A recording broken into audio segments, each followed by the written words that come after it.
Oh. Hello, everyone. Hi, everyone.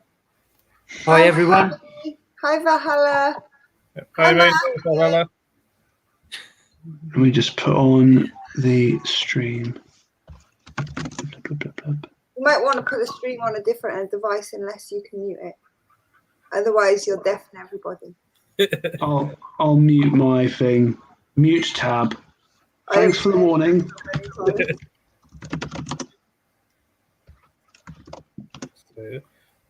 Mark, how many times have I killed people's ears? Not being insane. Yeah, quite a lot. That's always the thing, right? I sort of get used to doing this sort of thing, isn't it? It's part and parcel sometimes. But yeah, so evening everyone, welcome to my channel for this week's one. I'm going to deafen everyone now myself. So, and this week we are joined by Benjamin Kennedy, who, as you can see, is a invertebrate vet, spider vet. So we can have a nice chat about various things, veterinary and invertebrate. Hi, Jack. Who's joining? Hi, Silky. Yeah, Slinky. Hi, Jack. Hi, Aubrey. How's that, Aubrey? Hi, Aubrey. So anyone has any questions related to veterinary and invertebrates, do pop them in the chat and I'll highlight those so that everyone can see that. And hopefully Benjamin will be able to answer various things. But I suppose perhaps first, both for everyone, do you want to give perhaps a brief background into how you became a spider vet and stuff? You want me to give me a background? So I actually have an academic background before becoming a vet. So I've got a bunch of degrees and letters, which is just it's just evidence that I've taken the long way around. So I first became interested in invertebrate medicine when I picked up a textbook called Invertebrate Medicine when I was seeing exotic practice with a vet called Sarah Pellet, who's a fabulous vet. Yep. And I became just instantly fixated on trying to figure out how to treat and how to essentially find ways of keeping these animals at high welfare and trying to, because we know so little about their disease, and it sort of took over my life a little bit. So I'm a proud British Tarantula Society member, proud member of the Veterinary Invertebrate Society, and I've spent the last 5 years of my career 1 day a week researching invertebrate medicine of all invertebrate species, so bees, tarantulas, mantids, snails, scorpions, phasmids, and it's just been one of those little passions of mine that's kept me sane as a vet, because being a vet's quite difficult. And it's sort of enabled me to really try and push the boundaries of what we can do for these animals. It seems very, very, very important, because I often come across that situation where someone's gone to 10 vets and there's none of them will even approach wanting to treat their tarantula. And then they come across me, and actually that feels really important when you've got like a 20-year-old animal and it gets sick and you want to do something. I mean, that animal could have gone through somebody's, childhood, high school, secondary school, university, relationship, divorce, multiple kids. And it just seems incredibly important to actually give someone that option. So I could talk about invertebrates and invertebrate medicine forever. I absolutely adore them. So is that a good enough introduction, Phil? I think so, yeah. You're doing a bit of a background to that. See if anyone, no questions in the chat yet. But Mark, did you have anything in particular that you want to know? Yeah. I've got a pokey at the minute, P Metallica. Mm-hmm. It was doing brilliant. I had it for about 2 years. But all of a sudden now, she's at a stage where she won't climb, and it's like she's moving her legs, but she don't seem to have grip in them. Any idea what could be causing that? So a few different things. I mean, number one, I would want to be looking at her joint membranes just to make sure that there's nothing that's, so one of the things that can cause, sorry, I'm just thinking of a million things at once. One of the things I've seen before is joint membranes. So this bit, sometimes they can get little foreign bodies. So that's the first thing you should look for. And you should try and see, you might not actually see the damage or the foreign body because they're so small. I think it's less than your little fingernail, isn't it? But if you see that they're discolored, so they should be beautiful. In a P. metallica, they have beautiful, almost white joint membranes. If you see that they're brown or black, then you're suddenly thinking, has there been some damage or something like that? They can get chitin damage and cuticular damage at the end of their paws. Another question to ask is whether it's actually just general weakness. So you can have it that you've got a generally sick tarantula, and the reason it can't crawl up is actually because it's feeling too weak. So that's another sort of thing you could be thinking of as well. I think P. metallica can be a deceptively complicated species to keep. When did it start having the issues it did? Was it sort of March, April time? It's been about 2-3 weeks ago it started. 2-3 weeks. Yeah. So that's where I'd start. It's a bit atypical now in some respects. So I sometimes see at the change of the seasons, do you actively heat your enclosure or do you rely on ambient temperature? It's ambient. So do you measure the temperatures of your... I've normally got around about 25, 26 degrees. Should be perfect. So one of the things I sometimes find spiders sometimes don't do so well at that change of the seasons, because if you're relying on ambient, I rely on ambient temperature as well. I think it's the best way to do it. You have a hot room. I think it's the best way. But I sometimes find, because if you have the thermostat for that room, sometimes you're running the thermostat of your whole house or the thermostat for that area. It gets very confused at that change, because the thermostat for that area doesn't necessarily mean the thermostat for that enclosure. So one thing I do is I actually get a separate thermometer for that specific enclosure, like a hydrometer thermometer, to just make sure the husbandry is okay. Yeah. I mean, the other thing with this really, really hot weather that we've been having recently is sometimes spiders overheat a little bit, and you often don't realize it. I mean, I try to actively monitor the temperature of all of my enclosures to make sure that doesn't happen.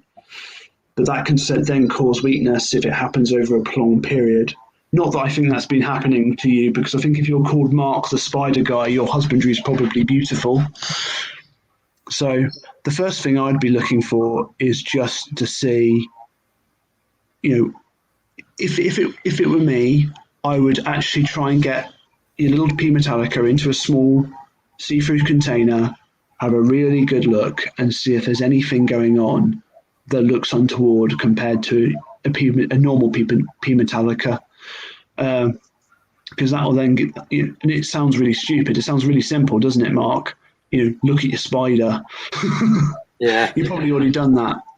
But that's what I would do. I would, if someone was to bring a spider to me, so if you were to come to me and you were to say, Benjamin, she's not doing well, she's been this way for 3 weeks, I would do a general anesthesia. I would get my stereo microscope out and I would look at every little bit of her in the same way you would a dog or cat. And that often gives you a clue as to what's going on. See, I told you I could talk forever. You can actually put a tarantula under anaesthetic. Yeah. It doesn't kill them. No. In fact, I've only ever lost one, and that was an incredibly, incredibly sick tarantula. The anesthesia sort of survival rates for invertebrates are actually much better than other animals. They're incredibly resilient to traditional anesthesia. So provided you're being sensible and you're monitoring the anaesthetic appropriately, I would say actually an invertebrate anaesthesia is safer than a cat or dog, if I have to be honest. Hmm. What do you use for the anaesthesia? Is it the same anaesthesia as a mammal or bird, or is it Yeah. different anaesthesia? Yeah, so it depends a bit on species. So I will use something called isoflurane, which is the same thing that they would put all of you under anaesthesia with. You can also use something called sevoflurane. You can also use something called MS-222, which is used to anaesthetize fish. Yep. So if you had a snail, you would essentially apply a bit of MS-222 to its skin to anaesthetize it. That's what I tend to use. I know that if you read around the hobbyist sort of communities, they'll talk a little bit about freezing or refrigeration to chill or stun a spider. I tend to avoid that because I don't like stressing out spiders, and I find the isofluranes less stressy. You can also use CO2, but then I prefer the ISO because I'm very sad, and I actually monitor the heart rate when I'm doing an isoflurane anesthesia, and I know that CO2 actually stops their hearts. It's a bit of a testament to how insanely hardcore spiders are, because CO2 anesthesia, essentially that you expose them to that no oxygen environment, they go, and actually their hearts restart when there's oxygen around, and I don't like that. As with the isoflurane, you actually slow their heartbeat and you're actually anaesthetizing them, but it means you can see more things that you wouldn't be able to see with other forms of anesthesia. Sorry, information overload, I'm sure. No, that's pretty cool. Yeah, I didn't know they used ISO. Yeah, I was thought it was CO2. So yeah, I'll learn something there. That's really interesting to me. And the MS-222 because I use that with fish. Yeah, the park. I didn't know you could use that with snails. Yeah. You You can also use it with aquatic inverts, shrimps, that sort of thing. That's fine.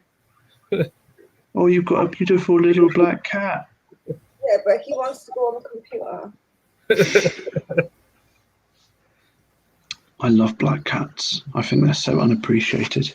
I've got two. I've got Two Salem black and cats. Star. What's he or she called? This one is Salem. This one is a boy, and Star is the girl.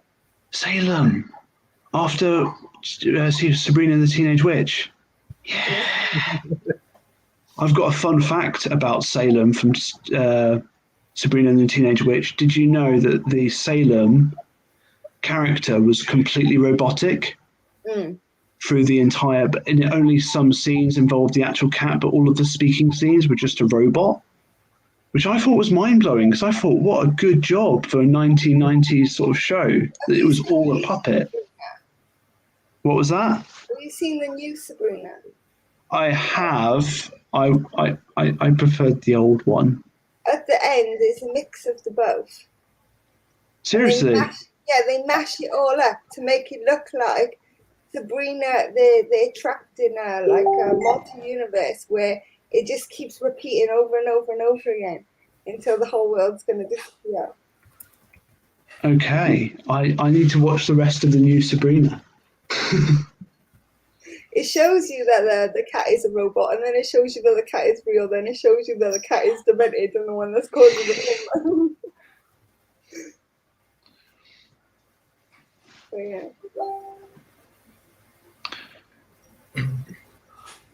I'd love to hear if anyone's actually had any issues. I'm quite interested. This is a very weird experience for me, guys, doing like a... Hi, Brandon. Hey, Brandon. It was weird for me the first ever time that I was that I joined on anything. Hello, Moon over Miami and Valhalla Invert. This is so weird. So, how? I mean, I might sound ignorant, but how do you, put a spider to sleep? I put the spider in a little anaesthetic chamber, and I expose it to. I usually expose it to. There's several ways of doing it, but I essentially flow the gas over that anaesthetic chamber with a little bit of flow of oxygen, and then you increase the concentration of gas in that chamber, and then you anaesthetize it that way. And then the way I maintain an anaesthesia, so you have induction. So, Mark, if I was to anaesthetize you, I'd get an IV line in you. Obviously, I'm not going to anaesthetize you, I promise. But I'd give you some propofol, which would then induce you. I'd put a little ET tube into you with some local anaesthetic so you don't get a cough.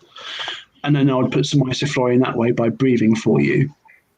So I use the gas directly to induce the spider into its anesthesia, and then I maintain it by basically introducing little boluses of gas, essentially by impregnating cotton wool buds and putting it next to the book lungs, and then I change the distance from the book lungs to change the concentration of gas around the book lungs, which is where they essentially absorb and get rid of their gas, but the actual gas transfer. Does that make sense? Yes, it does. Interesting. It's the best way to actually find out what's going on, because actually they're still. If you think about how skitty a lot of spiders are, I mean, unless it's a Brachypelma homori or a Georecea, you imagine with a Pocophera metallica, I mean, they're incredible when they don't want to be messed with, they'll let you know.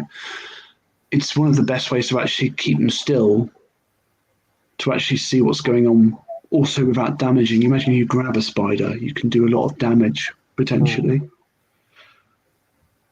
It's through that process that you can collect samples. So I can take hemolymph from a spider, and then run that in the same way you would for dog or cat.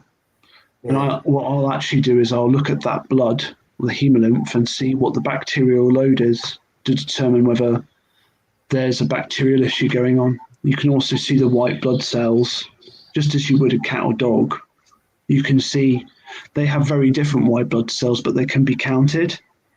So you can use that. So say, for example, your P. metallica, that's one of the things I would consider doing. I would take a little sample, and if I see tons and tons of white blood cells, I'm thinking there's an inflammatory issue going on. And then another thing you can do is you can actually culture the hemolymph and find out what's growing in there. So there are a few particular bacteria associated with disease and weakness in spiders. So a lot of these dyskinesia syndrome cases are sometimes bacterial septicemia. You need to give the spider antibiotics, but you need to check obviously by taking a sample. I've really been trying to figure out how to actually push this. So this has been my passion for a lot of my career, even since a vet student, because we don't know enough knowledge to actually start. We don't know enough about why the problems are happening. And me trying to figure all of that out means that we actually have the information to do something. Jack Bucknell, hello, you've asked me a question. That's fabulous. How would you get antibiotics into a spider? Jack, how would you get antibiotics into a cat or dog? There are two. What was that? You would stick it in the roach. You can stick it in the roach if you've got a spider that's eating. Totally doable, and I've done that before. You can just put it onto their oral cavity, and if you add a little bit of honey, so a bit of honey water, to your antibiotic, I've certainly got true spiders and tarantulas to lap it up. They love it, and they'll absorb it that way. You can also give it to them injectable. So you can either give it into one of their muscles, into one of their legs, which is permeated with hemolymph constantly, or you can give it directly into their heart or into their circulatory system for one of their joint membranes. I think I even might be able to get you. Can I share my screen, Phil? I don't think we can on this, unfortunately. But yeah, we just when I've done the test one, on this. Yeah, I think you struggled, didn't you, Eddie, or something when you tried it? Yeah, we have to invest in a payment plan to be able to do such natural things. It's saying share. Can I have a? You can try. I can try and see. If we try, we know. But it wouldn't work for me. That window. You're a guest. It might not be your stream. It might work. We don't know. Can everyone see it? Oh, I don't think it's working. Hang on. Oh, you see something? There you go. It's working. Right, now, John. If I make that full screen as well, there we go. Ooh. Okay, which one shall we do? Blah blah blah blah blah. Let me get my talks thing up. So I am an invertebrate vet, but I'm also a general exotic vet. So I do lots of talks for lots of people. Let me just get my Google up. Oh my God, infinity.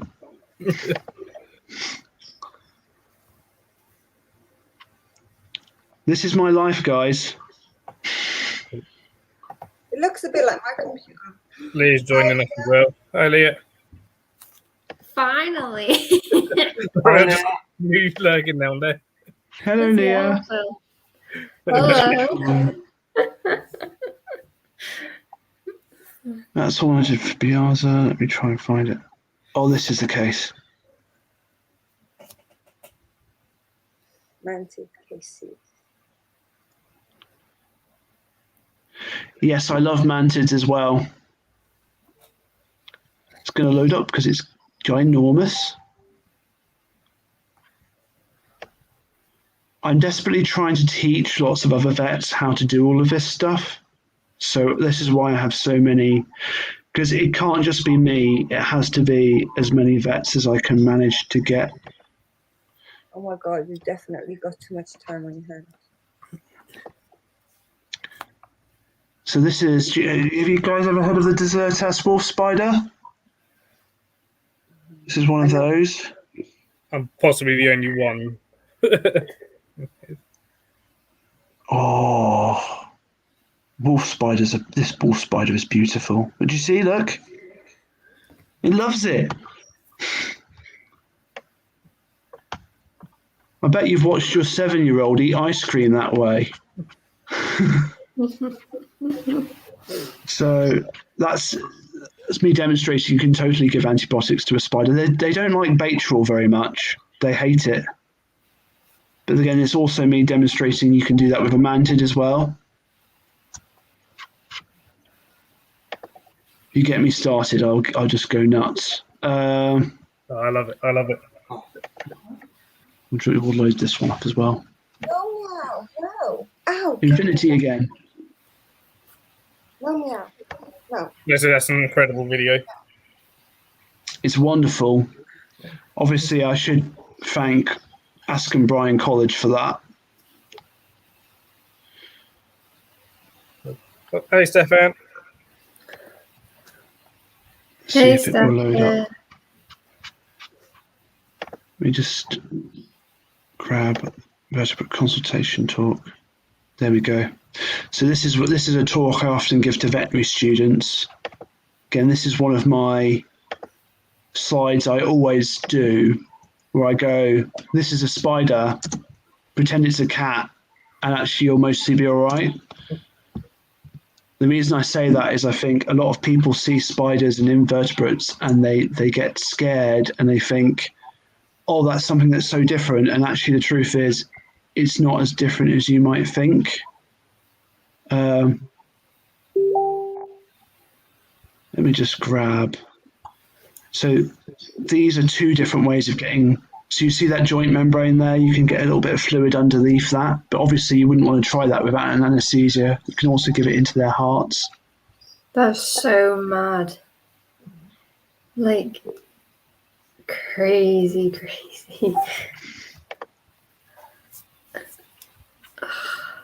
What is a spider if not a cat with more legs and a better attitude after all? That is exactly My feeling about spiders, Jack, spiders are obviously better, but, well, not by much. I actually quite like cats.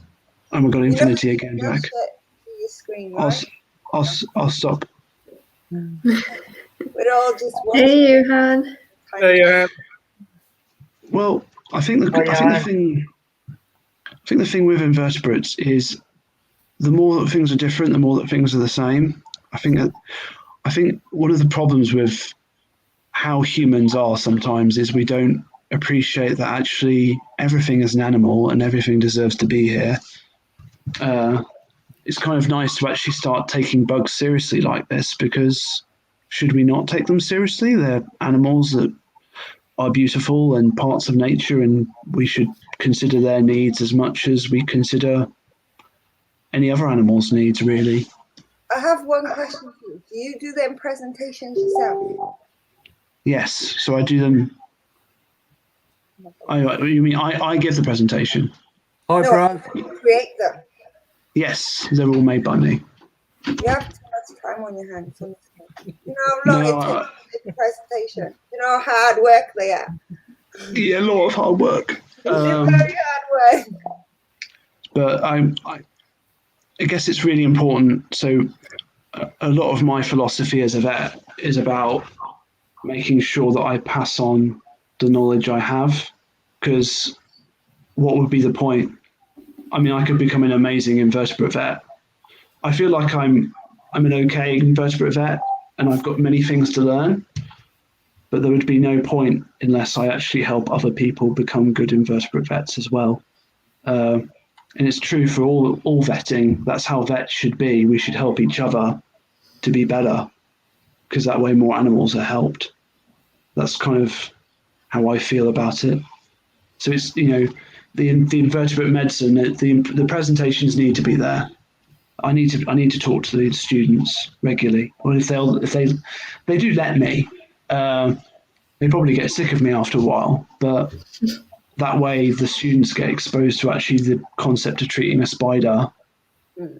And when it actually comes to them, in say their first few years of being a vet, they're willing to do it. It's not such an alien concept that they can actually consider it. I think that's really important. Oh no, I just thought it was great. Like, I do presentations and I know how hard they are to like make up and create.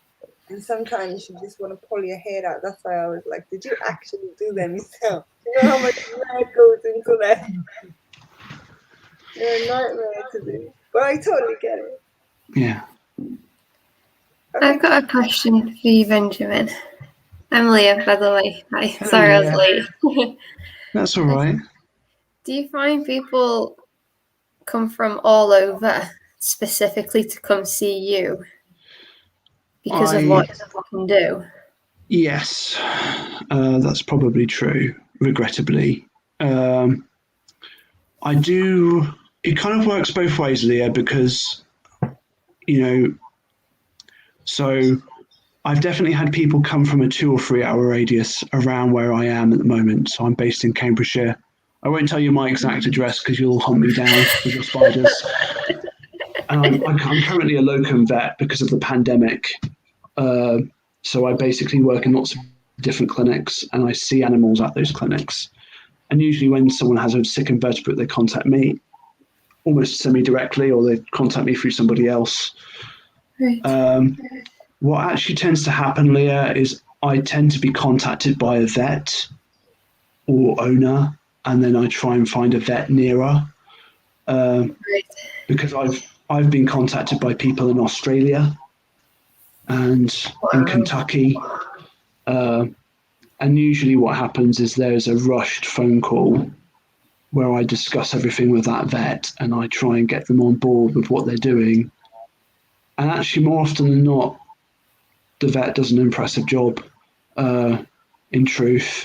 So a lot of what I end up doing is actually talking to other vets, because it certainly is true that people will, either I will go to them or they will come to me. That happens. I mean, I won't claim to be seeing them it probably works out to one case every couple of weeks, a couple of cases every couple of weeks. So it's not huge amounts of animals, but it's It's growing year on year. It gets more and more. Most clinics will usually see less than 5.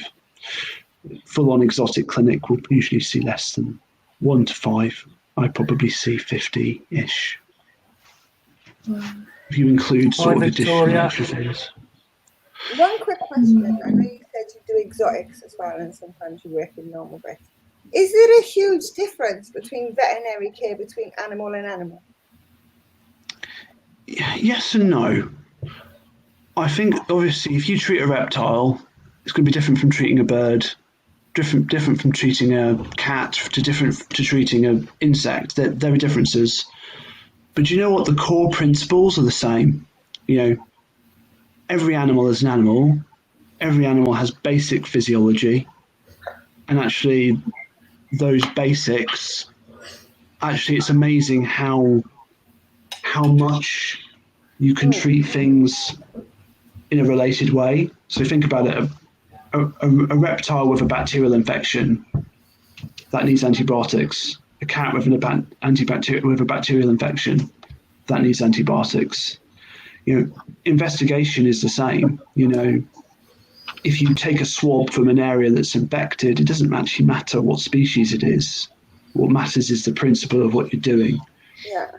And I think often what you're having to learn as an exotic vet, and I think one of the reasons why being an exotic vet's quite hard, is you have to teach yourself to think very laterally, and you have to teach yourself to think very uniquely with that basic approach.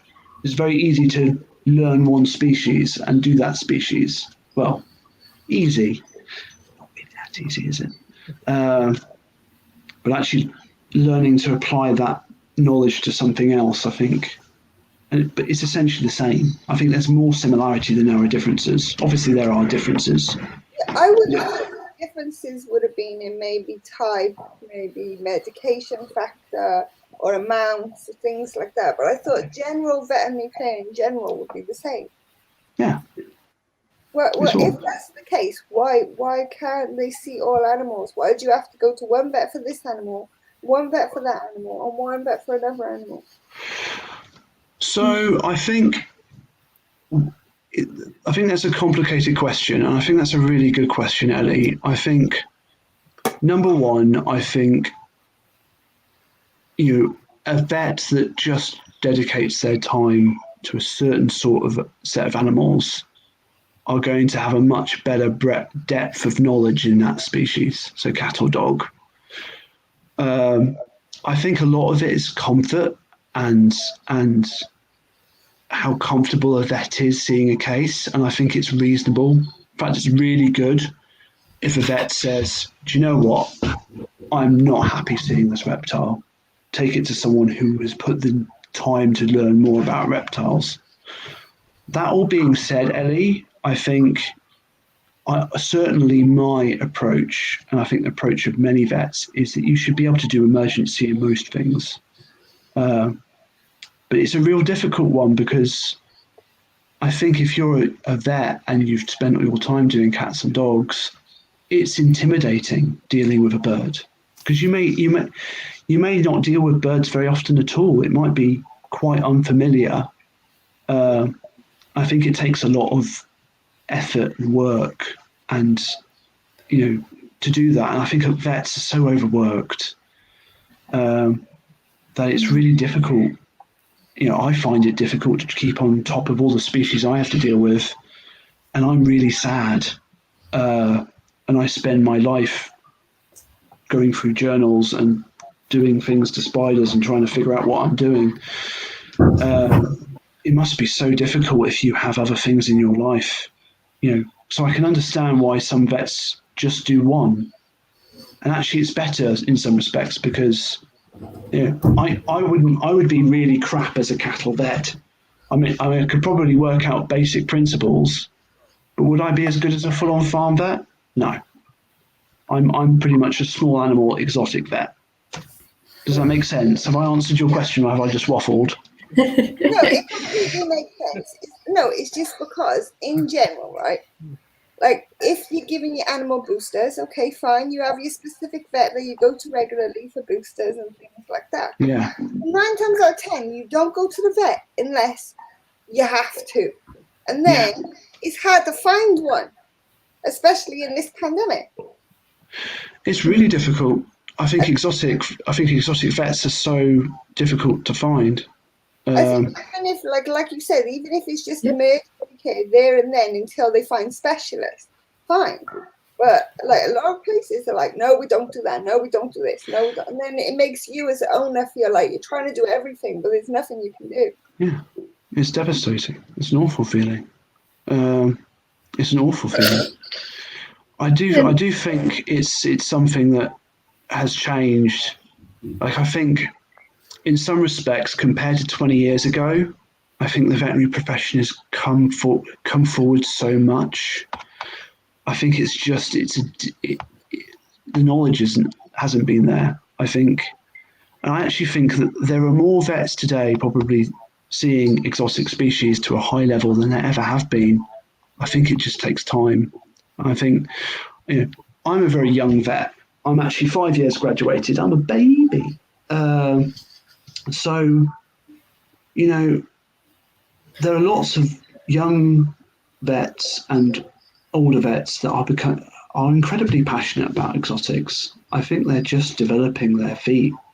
And I think as time goes forward, I think more vets will. It just takes time, if that makes sense. I'm trying to give you a positive.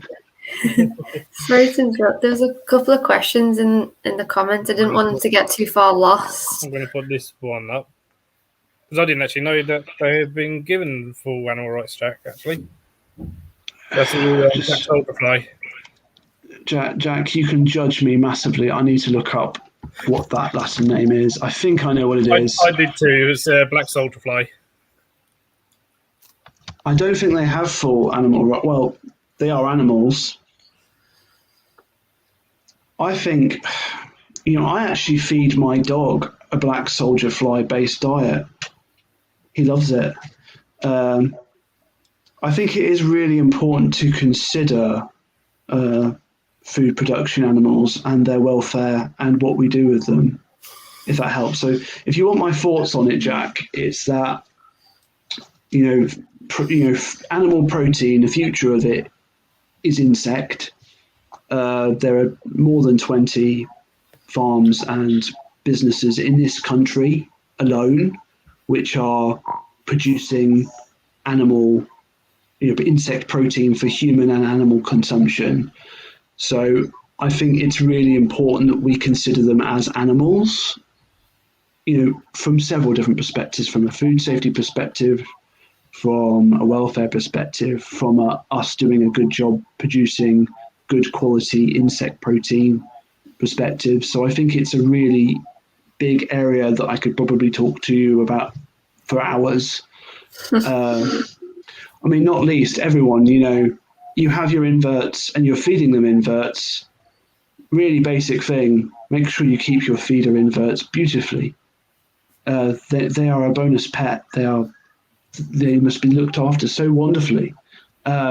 And ideally, you should have a self-perpetuating colony that's healthy enough that it's doing well. And you want to actually do a lot of care for that aspect of what we're doing. Because if you don't, then you're feeding crap to your wonderful spiders, and then they're becoming crap. You are what you eat. Sorry, massive... Can I give you what was that? Yeah, I was looking at that one. Victoria, hi, or Benjamin, do you have knowledge of marine invertebrates too? Yes, I do. It's probably my weak spot of all the invertebrate species because I don't do much of it. But yes, I certainly know a little bit about shrimp and lobsters and crabs and hermit crabs and various variations of those, sea snails, corals technically, something that vet care occurs on. I've just not done much of it. I'd gladly do more of it. I think most of my work has been terrestrial, but yeah, I've certainly got knowledge if you've got a question about them. ask away and I will try to answer. I think it is a bit unfair making me do all of invertebrates because that is 98% of all species. I only have so much time. Hmm. So my quick question for you before the next one comes up. Go on. You know, like, because a lot of us, well, pretty much all of us here probably keep inverts, and to a degree, we all have our own little way of ICUing a spider when it's sick. What would be your advice on that? I think you should try and do oral fluids more, and I know that is a ridiculous concept depending on the species of tarantula, but I kind of don't like ICUs. I think it has some advantages. I think sometimes taking an animal out of the environment they're in when they're sick is not a bad idea, because sometimes the environment they're in is what's causing them to be sick, i.e., mite overinfestation. Mites are environmental, so if you have an animal with huge amounts of mites, there's something to be said for taking it out of the environment it's in, because that environment is probably littered with mites. I think this whole idea of putting spiders into a little plastic box with wet flannel or wet kitchen towel in it is not a great way of going, because the spider is getting fluid from that, but it's getting fluid, it's drinking it, it's not absorbing it. I think increasing the humidity is not a bad shout, but I kind of feel like an ICU is often an action of desperation. And the time it's in ICU is often precious time that we should be taking to try and figure out what's going on and actually do more active treatment. So look at it this way. Giving fluids in through the stomach cavity or giving fluids into a joint membrane will get more fluids into that spider than an ICU ever will. So I'm in two minds. But then if you're 1,000 miles from a Benjamin, I can understand why people do it, because I think it's often a moment of desperation. I think it's often someone who's desperately trying I did an to do ICU something. before, and I had advice off Mr. Mark Ashton next to you about an ICU. And if Sorry, I could Mark. do an ICU, guaranteed my spider would have died. We thought it would have died even in the ICU. But one day it just decided to get up and bolt. Yeah. And it's been perfectly fine ever since. But I did, like, every day, at least twice a day, I flipped it over and give it water in its mouth. Yeah. I think that's probably the more powerful thing, giving it fluids, in truth. That's what I feel. I myself, I wouldn't be comfortable injecting them. I'm not talking about injecting necessarily. I'm just saying that's a more effective way of getting fluids into them. And I think that's something that owners should be very careful doing. I think it's a vet thing, because I feel like I can be responsible for that. You said it a few times to put it in between their membranes and stuff like that. I was like, I wouldn't inject them. I guess I'm saying that to demonstrate it's doable. I'm not necessarily condoning owners do that, at least not without a lot of supervision and help. I think use like a little pipette or something, could do a drop at a time, like right where it is, and that is a much better way to go than putting them in an ICU and leaving them in there. That's what my feeling is. But I didn't cover the top of my ICU, so that even though it raised the humidity, it didn't get condensation. And I always kept it wet enough, so even if it wasn't going to drink, if I put it on him, there was a way that it could get it into him. So I basically put quite a thick layer of tissue at the bottom. I made sure it was wet constantly, like, so that if he touched it, there was a little bit of water that would come out. Not enough to soak him or drown him, but just enough. Oh, sorry, that's bedtime alarm. And then while he was still weak, I would just flip him over gently with the paintbrush and then put water in his mouth until he was strong enough that he would move away when I wanted to move him, like flip him over. If he walked away, then I left him, because he was obviously showing signs of getting better. So that's, I think, a much better way to go. I think the problem with the ICU is I often come across people who just put the spider in the little wet thing and leave it there. And actually, if you were to do that to a reptile, I mean, the reptile might lick some fluids off the side or off the thing, and I think that's what does a lot of it. I think the spider suddenly is this big, huge dish of fluid, essentially, and it absorbs some of the fluid. But actually, what would you do? If your cat was dehydrated, I think you'd probably go to a vet, to be fair. But you would try and get a little bit of water into it. You would try and give it some fluids. You would try and give it some supportive care. I think that's much more powerful. I think that's what does the work. That's my opinion. I had a spider that a tea blender that was going into a death curl, and for nearly 2 weeks solid, day and night, me and Sandra were turning it over, giving it fluids, and you wouldn't think it was the same spider now. He's how a blondie should be now. So, doing that did save it. That's good. I think the other thing that it sometimes it takes time. I think invertebrates do things much more slowly than other animals. So a lot of it's the correct expectations. Sometimes people expect an instant improvement, and actually that doesn't always happen. Sometimes it does, but it doesn't always happen, I would say. No, because we've done it over 2 weeks, and we're doing it day and night. Like I say, I couldn't believe that after 2 weeks the difference. You never thought it was the same sport. Okay, I'll try and quickly answer you can go now. Scott Animal Adventures question. True spiders different to treat than tarantulas? The principles are really, really similar. So effectively, yes. True spiders do have some anatomical differences from tarantulas that need to be considered when treating them. So you've got to be much more careful with how you intervene and the sort of anatomical stuff you do with them, because they are more likely to have respiratory tracheae inside them internally, and the structure of their book lungs are slightly different. But they're both arachnids. They're incredibly similar. That sort of answers your question, Scott. That's got another one. Yes, I am a big fan of Yora. I've spoken to Will Bassett before, Jack. So he's asked, I work rather closely with the brand Yora, and I'm absolutely in love with their ethics.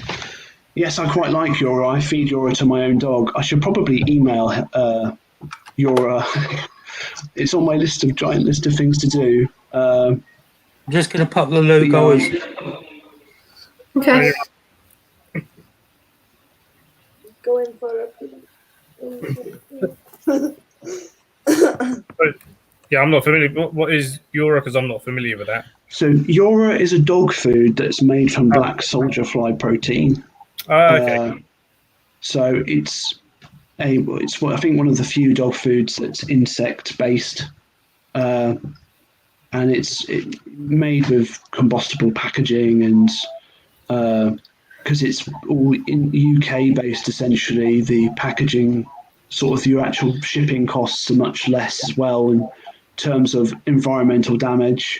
So it's a good company. It's a very, very new company. It's less than 2 or 3 years, but it's. I mean, I'm trying to get into cat food soon as well. Jack, you said you were associated with Yora. Do you work for Yora directly, or do you just do a lot of work with them, say as a pet shop owner or something like that? Yeah, I think Jack. I think he's just become manager of a pets corner in Milton Keynes, I believe. Is that right, Jack? I think that's what I was talking about the other day. There, I think like branch manager or pets corner, I think. How big are the spinnerets on a cow? Well, there is something that does produce white liquid, Peter. So I guess pretty big. Question is, can you fist a cow, Ben? Scott's Animal Adventures. I have had my arm up multiple animals, including a cow. If you want to really know why you would want to know, I don't know. But yes. That's right. It does sometimes descend into things like that sometimes. Oh, I'm willing to keep it kosher. Oh, it doesn't have to be kosher at all. It's a dangerous question to ask a vet because, I mean, I've done pig, sheep, cow, and horse. I've had my whole arm in, so it's all relative. Right, not directly through, but I'm a pet shop manager. Yes, I think it's really good you're stocking Eura, to be fair, Jack. I think it gives owners a choice. I also think it's quite a helpful choice for them to have. It's not a perfect food in terms of hypoallergenic options, because, I mean, one of the good things I found for my dog, again, personal experience, not veterinary advice, because this is a webcast, go to your actual vet if you have a problem. But if you have a dog that is not getting on with the food and you want to trial a hypoallergenic, which is a weird term, really. You know, very few dogs have been exposed to insect protein in their lives, so it's not a bad choice from that perspective. So it's quite good to have the option there because it's a brand new protein. It is a protein with problems because a lot of people don't know this, but if you react to crustaceans, you're more likely to cross-react with insect protein because your body has developed an inappropriate response to chitin and cuticle in the form of the shellfish and crustaceans. So there is that association there. So dogs and cats can still become allergic to it. It's not so new and weird that you can't have a problem with it as a food. So I'll put that one from Scott. Thanks, Scott. I think Ellie sent me this actually. Yeah, I saw that as well. What did I send? some believe they've given birth. That's fascinating, Scott. Are any spiders allergic to things? Again, interesting question. Theoretically, yes. Practically, I've not found that yet. In truth, they have a innate immune system. So we have two forms of immune system, right, guys? We have an innate and we have an adaptive. So the adaptive thing is what we're trying to get all of us doing with the COVID jab.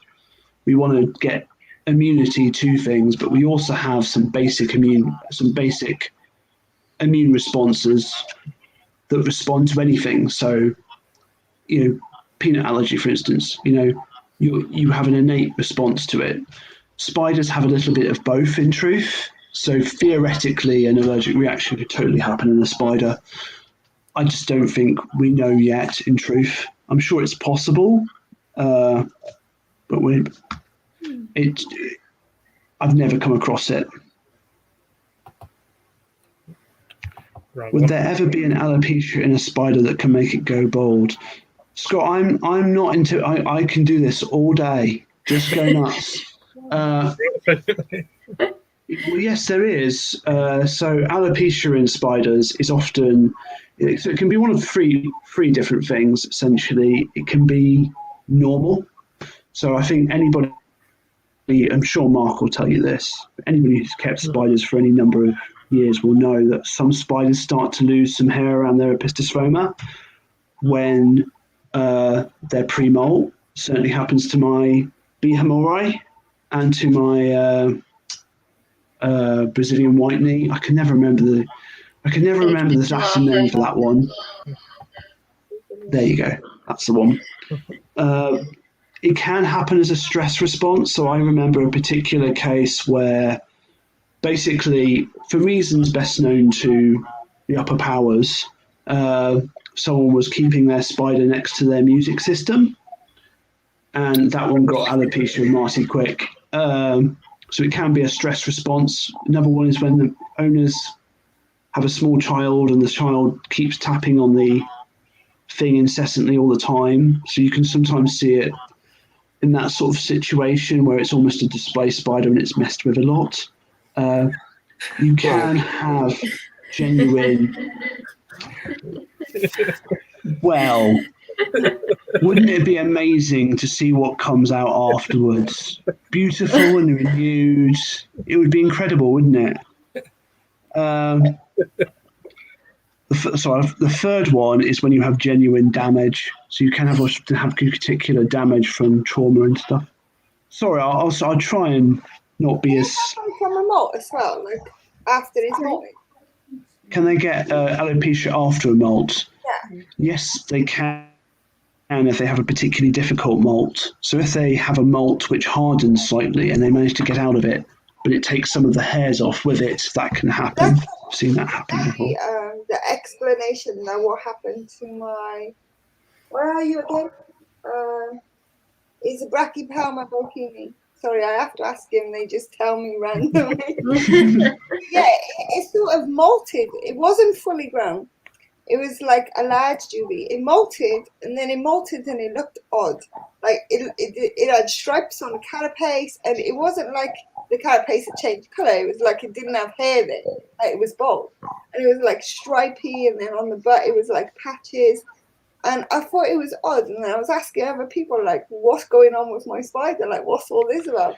And they were like, well, was it wild caught? And I'm like, not as far as I know, because I had it from a small, like, really small spider.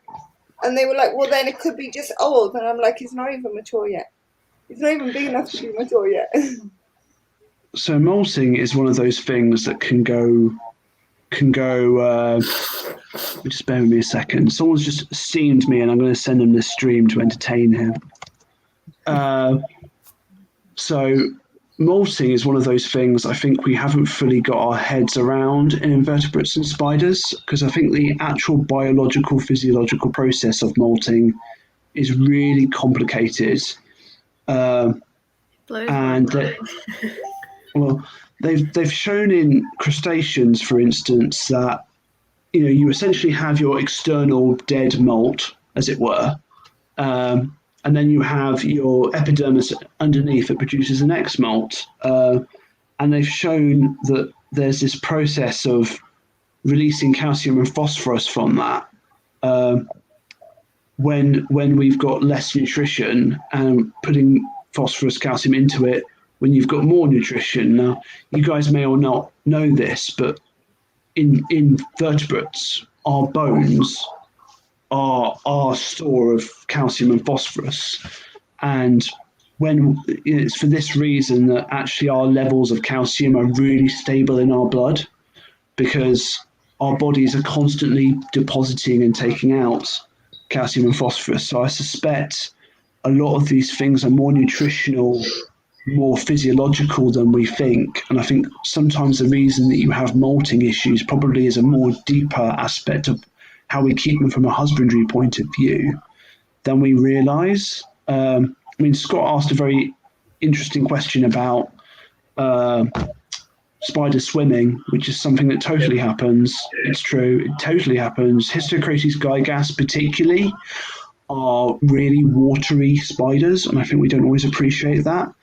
I give mine a very deep water dish, and it definitely does do weird things with that watery dish. But I guess the point I make is that the process of molting is probably a lot more in that animal than we think, and probably that its nutritional status has an effect, its way it's being kept has an effect, maybe additional things going on around it, exposure to pesticides, exposure to toxicity, exposure to bacterial levels, how good its food is, what bacterial levels are in its food. I think also whether it has a burrow. It's particularly interesting it happened in your Brachypelma, because Brachypelma vagans, for instance, has been shown when they're adults to have burrows that are 70 to 90 centimeters deep with upwards of 4 compartments. So you think about how deep our substrate is in a lot of our Brachypelma species. I think the fact males are much more inclined to molt out in the open, which has been shown by, because I'm very sad and I talk to actual people who look at them in the wild. Again, one of the reasons to join the BCS, guys. But females do definitely sometimes want to be hidden away. And I've definitely observed in my own spiders and in others that if they don't have that hide or they don't have the best sort of tunnel substrate, they can't form that place where they can go away and molt in private. So sometimes they hold on to their molt for as long as they possibly can before they go on to the process. So I think that's another reason why you sometimes get these hardened molts and you get these post-molting sort of damage and these post-molting issues. So I think there's something deeper there than I think we realise. It's gone back to absolute normal.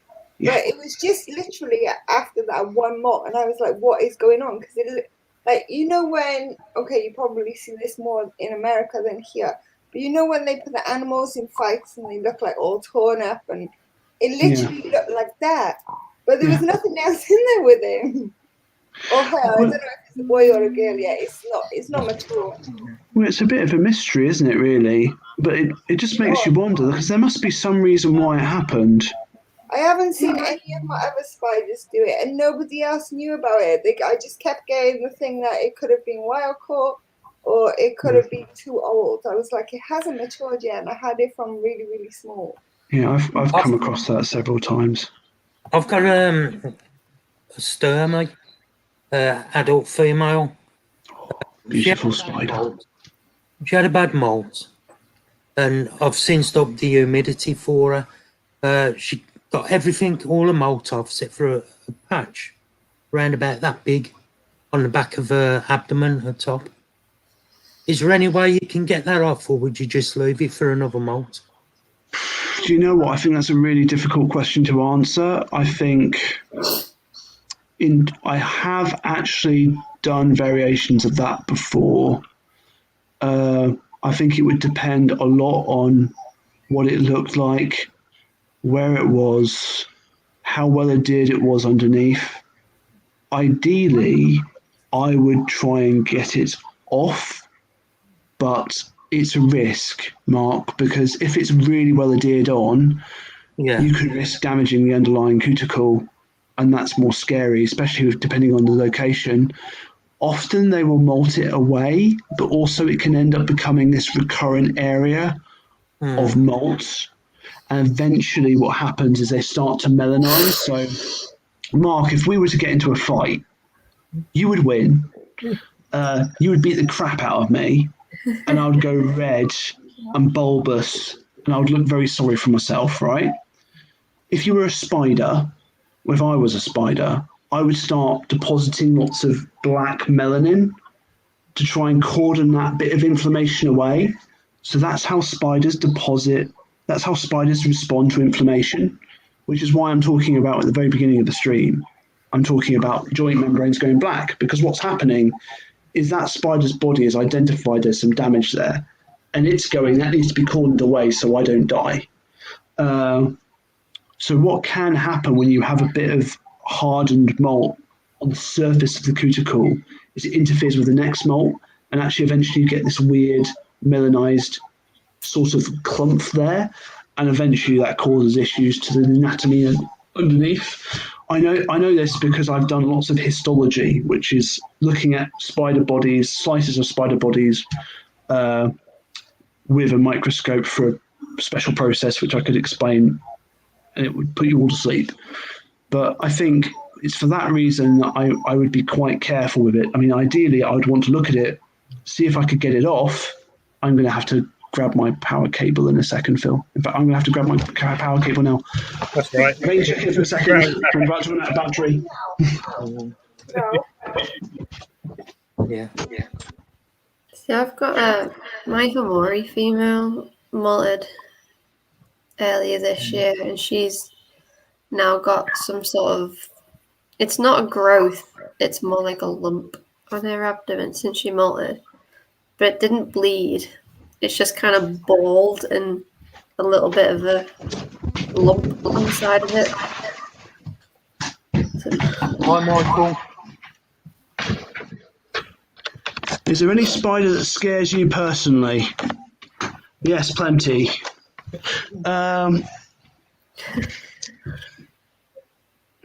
No, not really. I think every spider has the potential to bolt. Every spider has the potential to be difficult, especially when you're doing nasty things to it.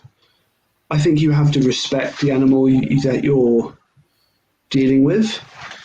So for instance, am I going to be cavalier with a Murinus orange baboon tarantula? No. Am I scared of it? No, not really. I respect it. So I'm not going to try and handle that spider with my hands. I pretty much don't handle any spiders with my hands. I will do the assessments I need to. I will get the information I need to. I will do an anesthesia if I need to. I think I know I can anesthetize spiders. I know I can do handling of spiders. So I'm not worried about them, truthfully. I probably have a slight jitter. So I think if a spider suddenly bolts, I'm doing things very quickly to try and control the situation so it remains safe. Because my main worry about spiders bolting isn't myself, in truth. It's more like, how the heck do you pronounce Tricali? I'll answer that question in a second, Jack.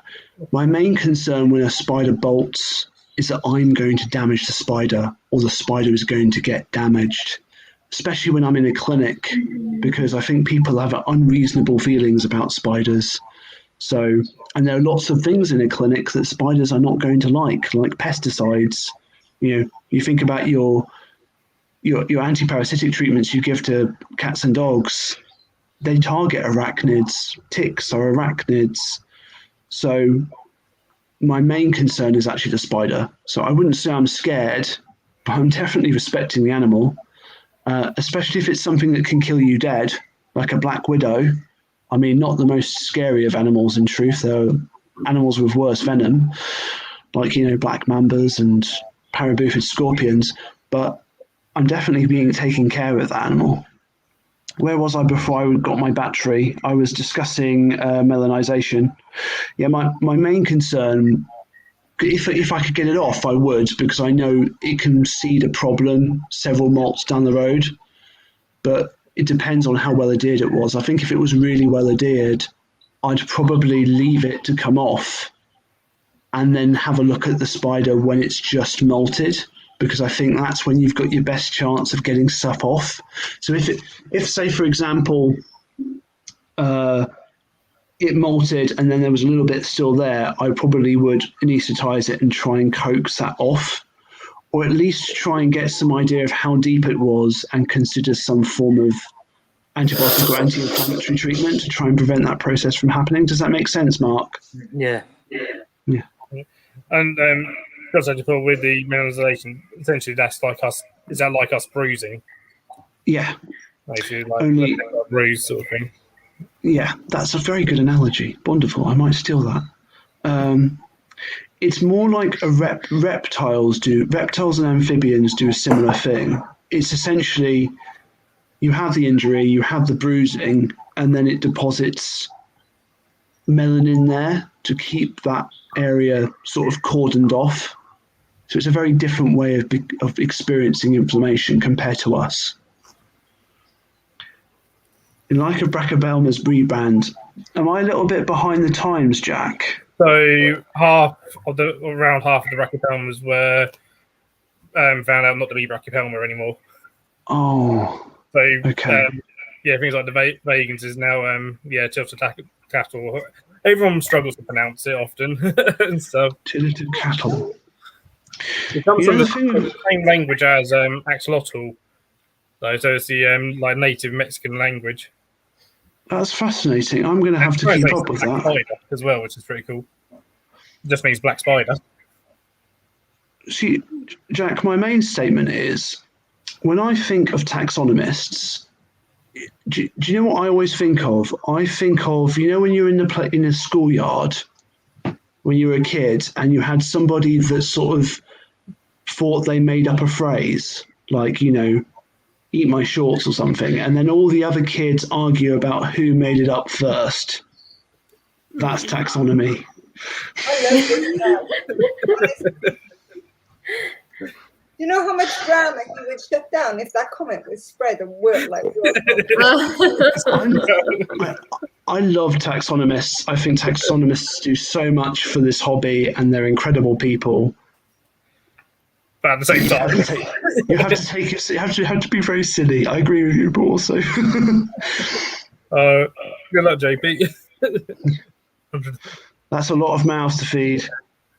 Hi, Michael. Hello, Michael. There is a question from Leah further up.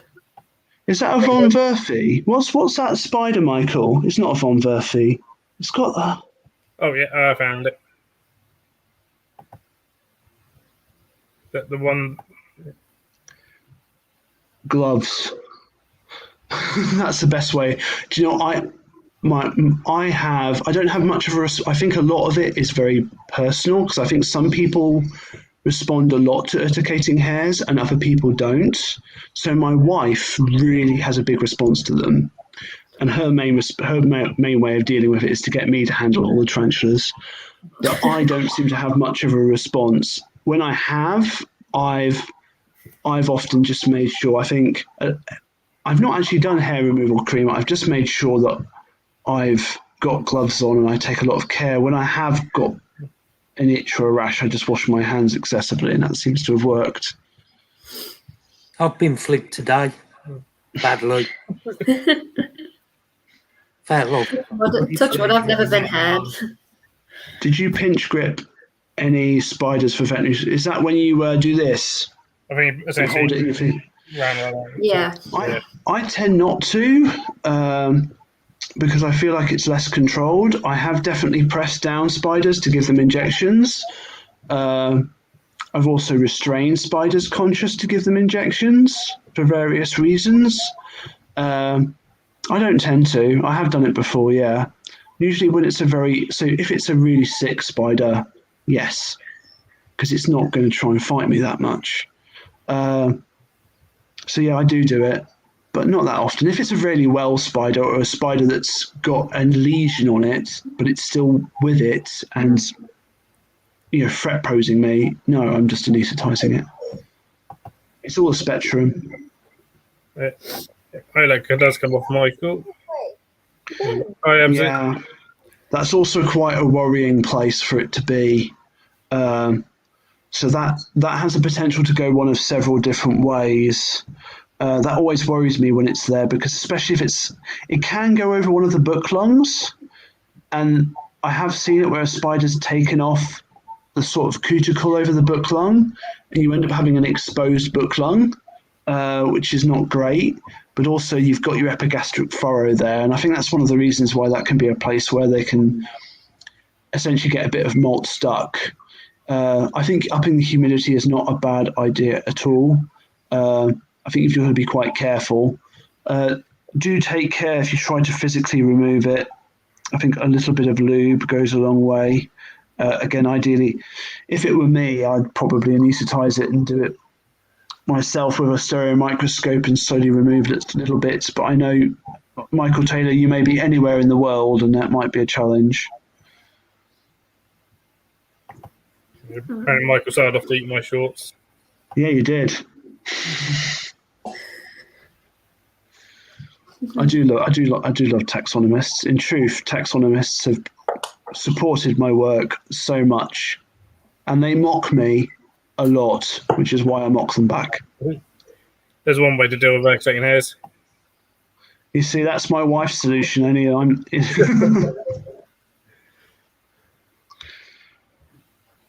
The other girl, I'm quite lucky. None of mine. I only have like one or two out of 27. Only like one or two of them are hair kickers, but they've never caught me yet.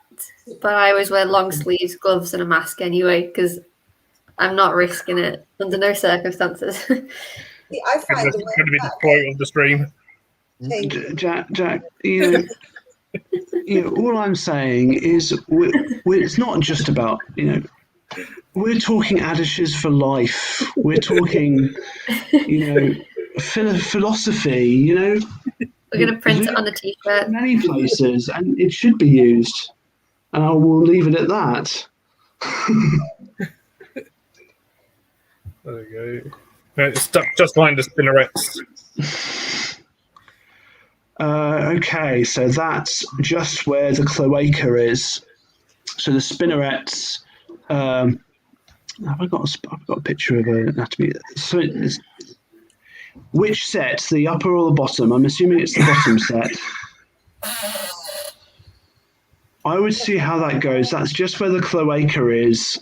So part of their external, part of their hind guts. So they've got the coxal, the sectoral sac, which is essentially the equivalent of rectum, bladder, and then you've got the cloaca, which is actually cuticle lined. I'd increase the humidity, see how it goes. That can be one of the things that can sort of turn into impaction. I'm saying all of this, Michael, bear in mind that I'm seeing all the sick ones, so I'm seeing every variation of sick. So, that's one of the reasons why I think we sometimes get impactions, that you have a little bit of cuticle that gets trapped just where the cloaca is. But see what happens. Your spider will probably be okay. You could try doing that. Especially the scarlet blue. Kiss of life, Scott. I tell you what, Scott, you go first, and then Michael can do it. I saw a TikTok on that and it was so funny. It was like someone saying, "Oh, next time you see your pet, give it a kiss." And it's this guy and he shows his Balfiori and then goes back to the camera and his face is just like, no. Well, No. what he does with his animals is up to him. The right job. Oh, Scott, you're keeping it classy. Oh, you've not even seen. It's been quite tame. Our viewers. It has been quite tame. Yeah, Impressed. we've had much worse. Much worse. It's because Anton's not on the stream. Oh yeah. Where is he? Where's Anton? So, What's that? Don't ask him where he is. Look, what's that? That's your hamster. Senator, what's senator? no, Senecott. You meant? Oh, Senecott. I have no idea what that is. Send that for doing the toilet. Do you know what Senecott is, Mark? But it's been impacted toilet-wise. I was talking about himself. Yeah. I was talking about he was inspired to Senecott. Thankfully, that's not a problem I have to worry about too much. I think my GBB was impacted, but it molted out of it. That doesn't surprise me. Yeah, I only say that because when it was laying down its webbing, ready to flip over for a molt, when it was turning around, I saw, a little white dot in between its spinnerets, which I assume was poo that it couldn't quite get out. But then after it molted, it was gone, and it was completely fine. That would kind of make sense, wouldn't it? Because if it's got, say, so its cloaca is cuticle lined. The same is true for its oral cavity. So that's the reason why some spiders completely stop eating when they go into pre-molt. It's not that they can't eat. It's not that they don't want to eat. It's that they can't eat. So I sometimes think that's one of the things that goes on. Like you have the poo, and then the cuticle hardens up prior to molting, and then it gets trapped because it's all hardened. Right. So, again, the other thing to bear in mind is I think sometimes spiders are so hardcore that they really don't obey any of the rules sometimes. I've certainly come across cases where spiders have not pooed for years. That's crazy. So it doesn't surprise me necessarily. That's Yeah, my jumping spider baby poos for days. Everywhere. Well, my spiders probably poo once a week or every other week. Again, I think a lot of it is what you feed them, because I think it depends on the water content of the invertebrate food you're giving them, and also the cuticular content as well. Same problem happens in reptiles. So one of the things that can happen with bearded dragons is if you feed them very high insect, obviously tarantulas eat insects only, but bearded dragons do both. But if you feed bearded dragons just insects when they are approaching 1 or 2, they get impacted quite readily, and it's just because of the sheer cuticular content. And I think it's because a lot of our feed species are quite high in cuticle, and I think a lot of it's what we feed them. It almost means that because they can't digest all of it. If that makes any sense. Yeah. Would you call it paranoid to say, like, I've got a leopard gecko that I've had for a couple of months now. It's his birthday at the end of the month. He turns 1. But I don't feed him mealworms because I'm paranoid because they've got such a hard shell, like exoskeleton.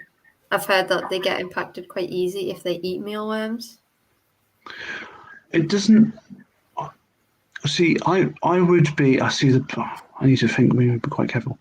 Number one, always talk to your own vet, not me, because we're talking over the internet. And I'm not as good. I've seen them. I think they're capable of eating lots of insects. I think a lot of it's the quality of the insect and the variety of insect. Again, this is general actually for lots of species, not just leopard geckos or tarantulas. So I try to feed my animals a mixture of well-kept, high welfare invertebrates. And I imagine as part of a varied diet, mealworms are fine. I imagine feeding one of anything is not great. Again, I think a lot of people probably are actually in that situation.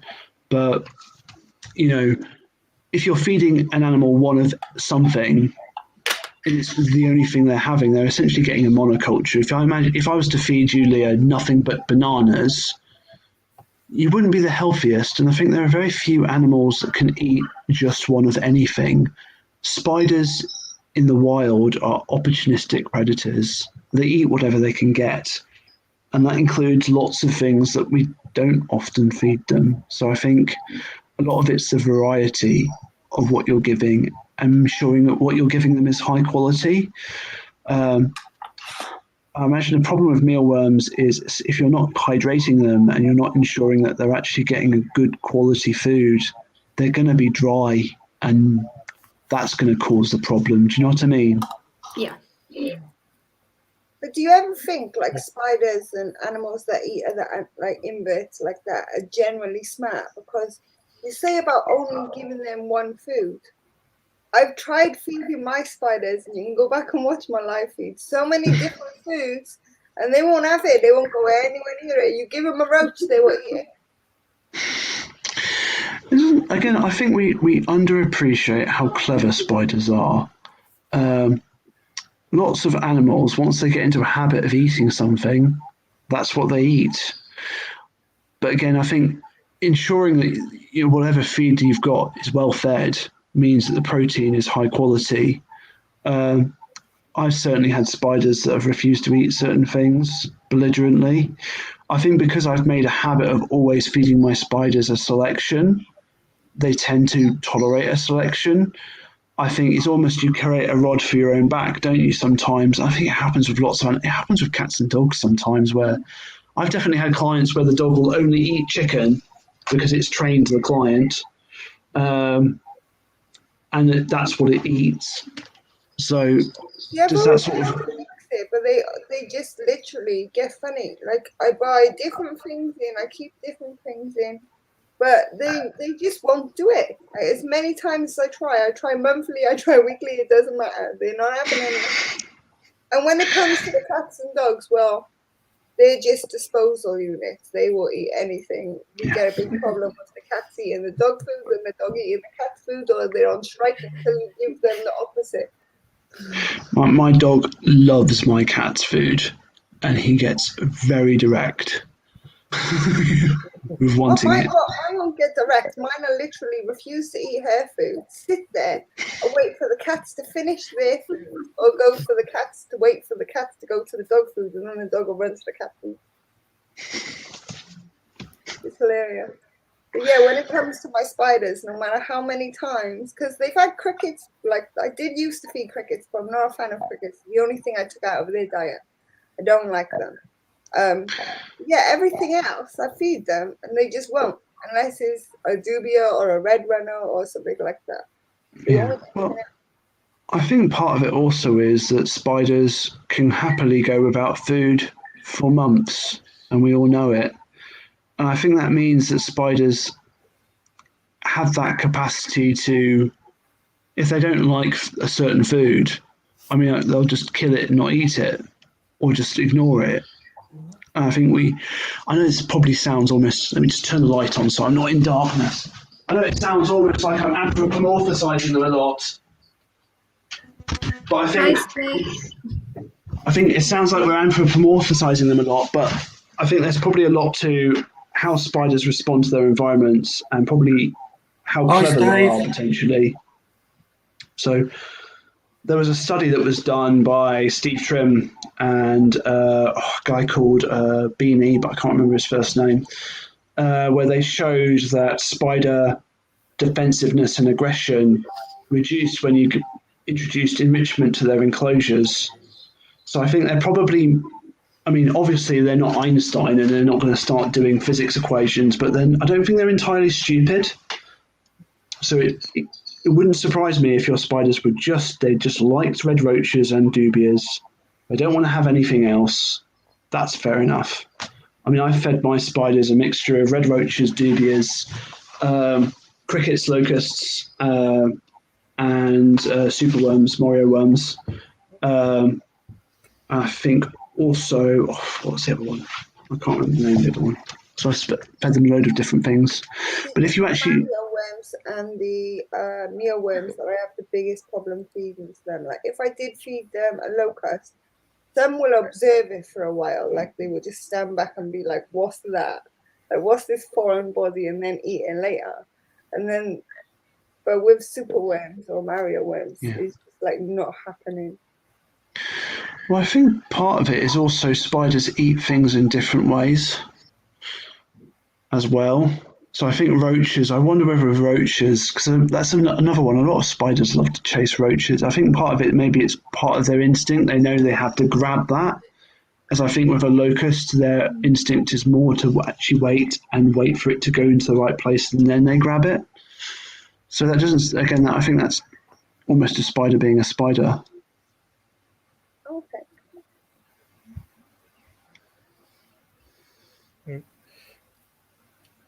Scott saying he has to be well behaved because you use big words. I'm sorry. If I'm using any big words and I'm not being understood, someone in the audience just tell me and I will use smaller words. We're just don't worry. He's just messing around a bit. Same time. But I do think spiders are smart. Like I've got one spider that literally watches everything I do and knows where I'm going to be, at what time I'm going to be, and he moves every single time I move, like in the day, because he knows where I am. He moves to another spot and will wait there and watch, and then move to another spot and wait. And I'm just thinking, he's up to something. He's going to get me one day, I'm sure of it. But it's like, if you watch his behavior, you can see it's sort of coordinated with my behavior, with whatever I'm doing in the day, and it's hilarious. You can ask Matt the amount of times I've sent in pictures on that same spider behaving the same way, like copying everything when I'm moving and stuff. They are smarter than what we give them credit for, definitely. What's the species? Is it a new world or an old world? It's a new world. It's Panthobetus mascara. Yeah. I think a lot of the arboreals, because they're so three-dimensional, I think they have got more thinking space in them because they have to. You imagine you're in that sort of more jungle, sort of more three-dimensional environment. You have to be interacting with your environment a lot more. I mean, I think some spiders are just phenomenal. I mean, jumping spiders, for instance, I definitely think they're watching you and they're seeing what you're doing.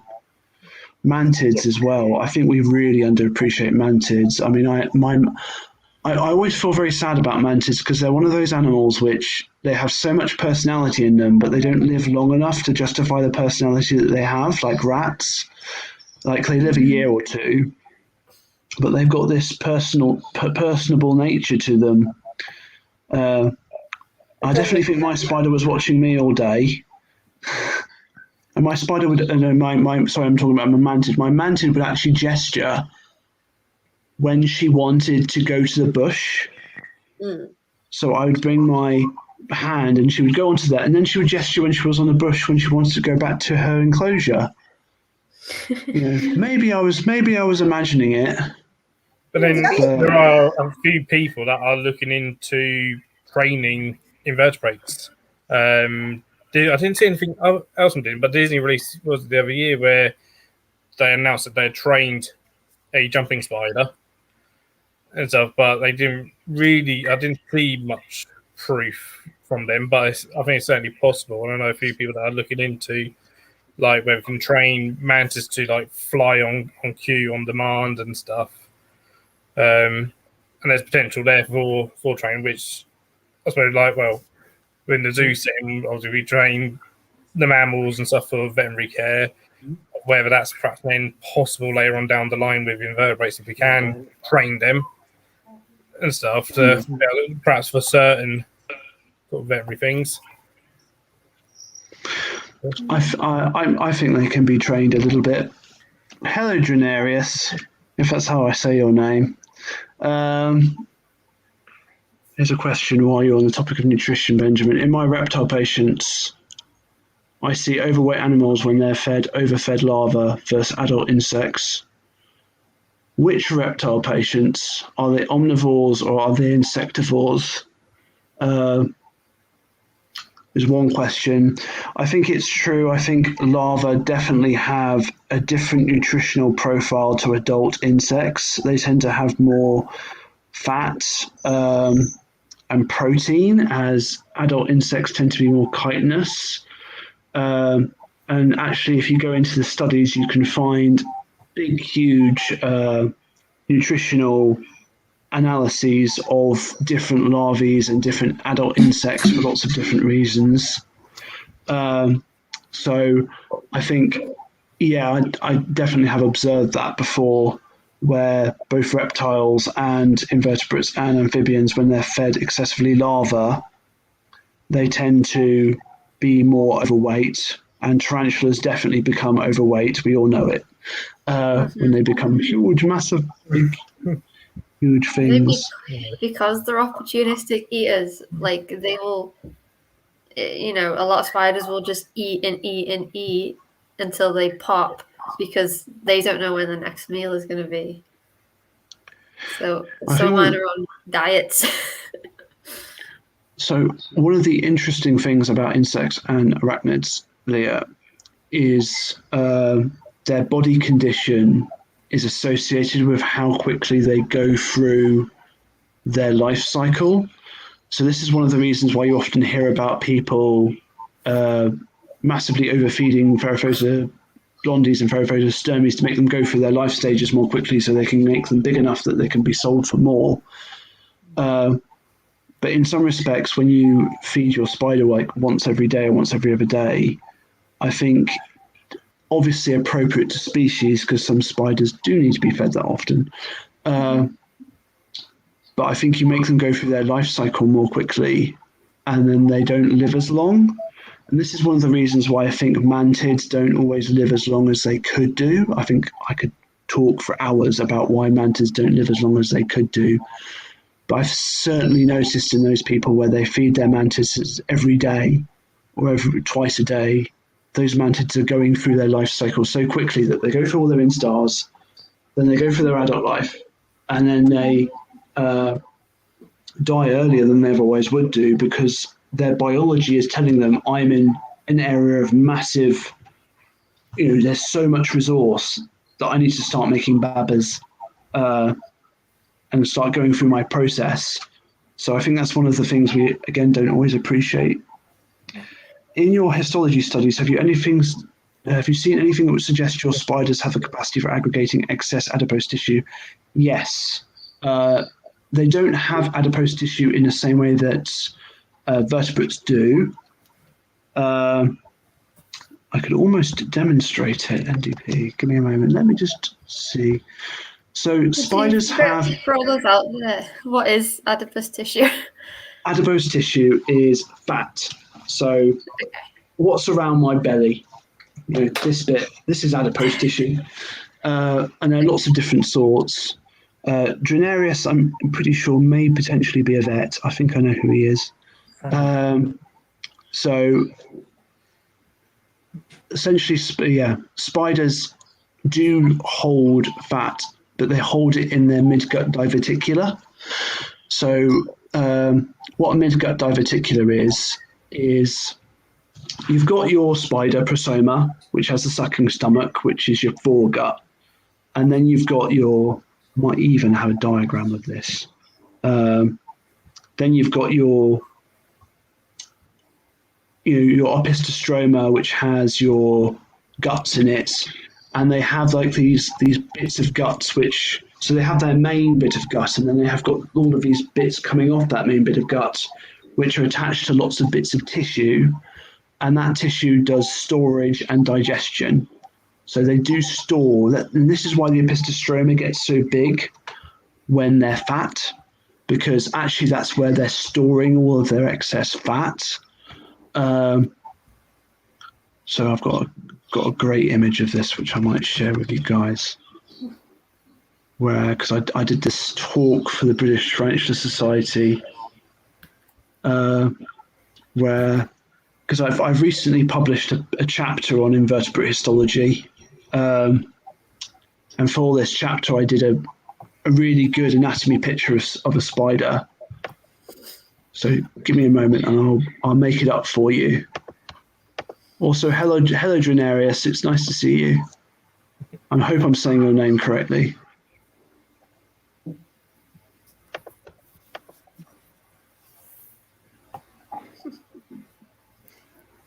On a little side note. What are you doing that? Scott wants you to say that, Ellie. I can't say that. I can never say it. It's a Welsh place. I love Wales. I do. I genuinely like. Wales is a wonderful place.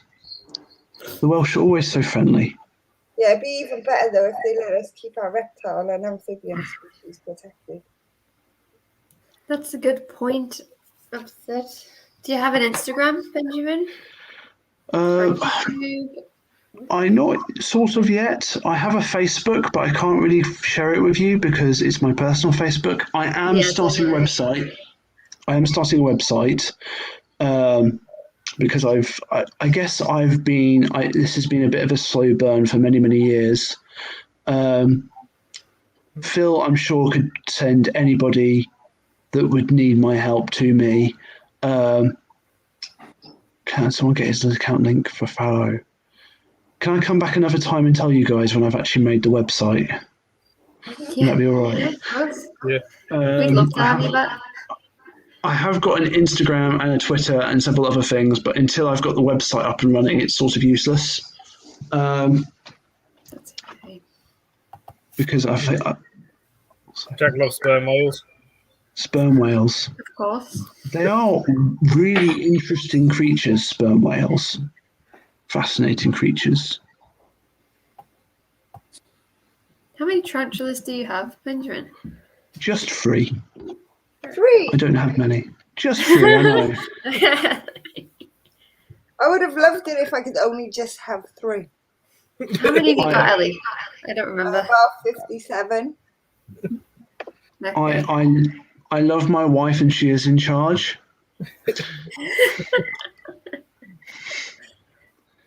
Yeah, my husband was supposed to be in charge 25 tarantulas ago. Did he get the bug? Well, there's a tarantula. He hates it, but do husbands really have a say? No. Like, really?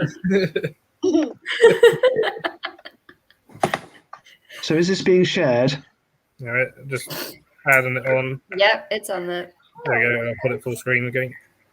So ignore my tired face. Oh, no, shut up, Benjamin.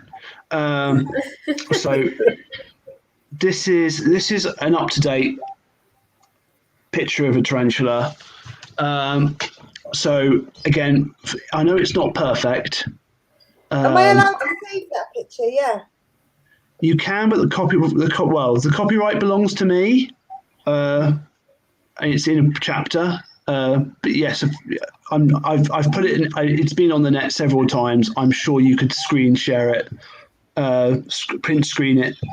So you've got your foregut. So this is your oral cavity. It then goes into the sucking stomach, which is connected to some muscle, and then it actually swings around and goes into the prosomal diverticular, which goes down each of the legs.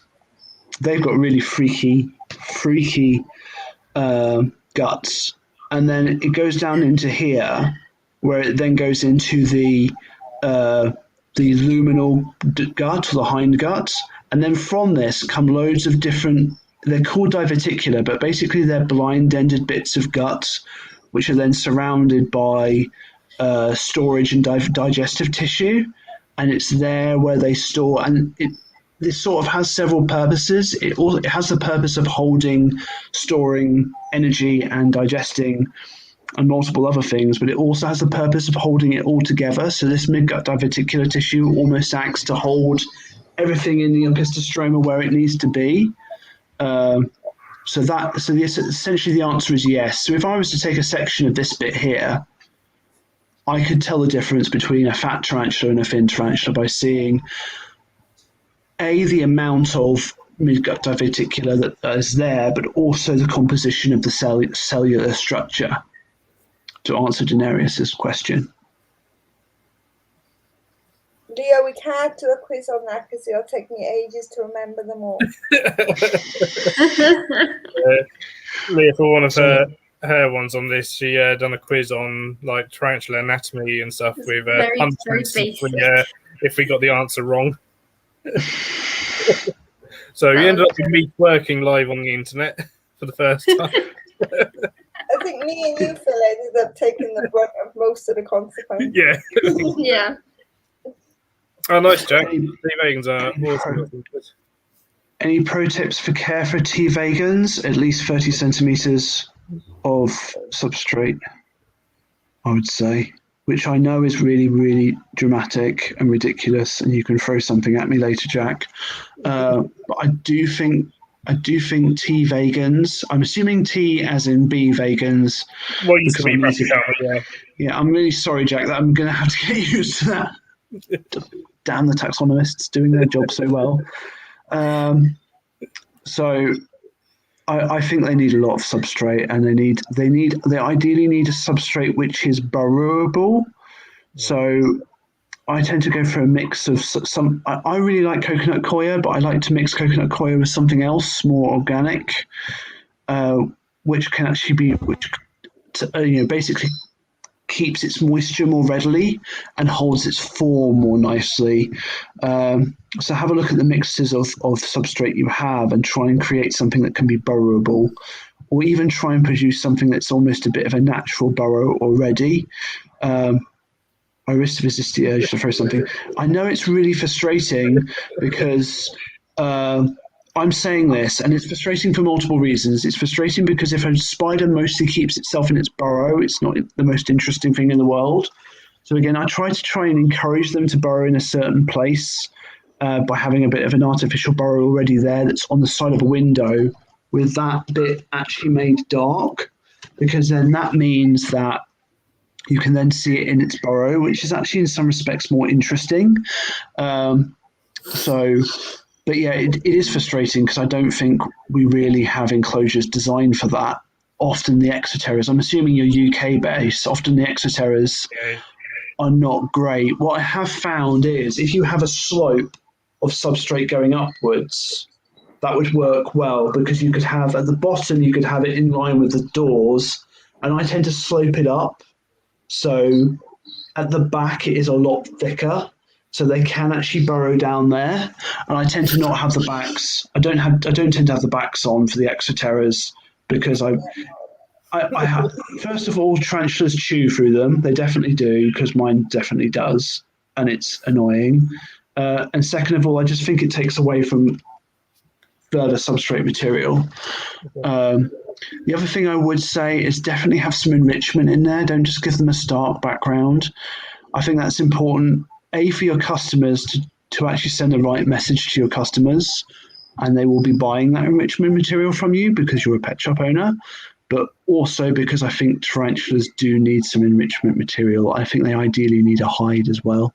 I'm sure I'm preaching to the choir and that everyone, and you already do that. Sounds wrong, but what do you call enrichment material?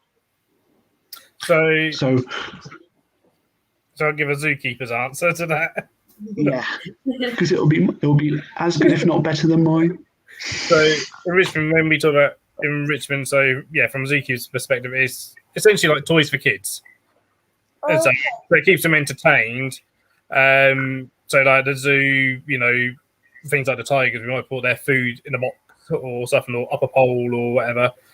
But for invertebrates, when we discussed this at the conference, and Ben's been to them with Biaza, and so we think about different. So it might be some different substrate textures, plants, whether it be fake plants or real plants.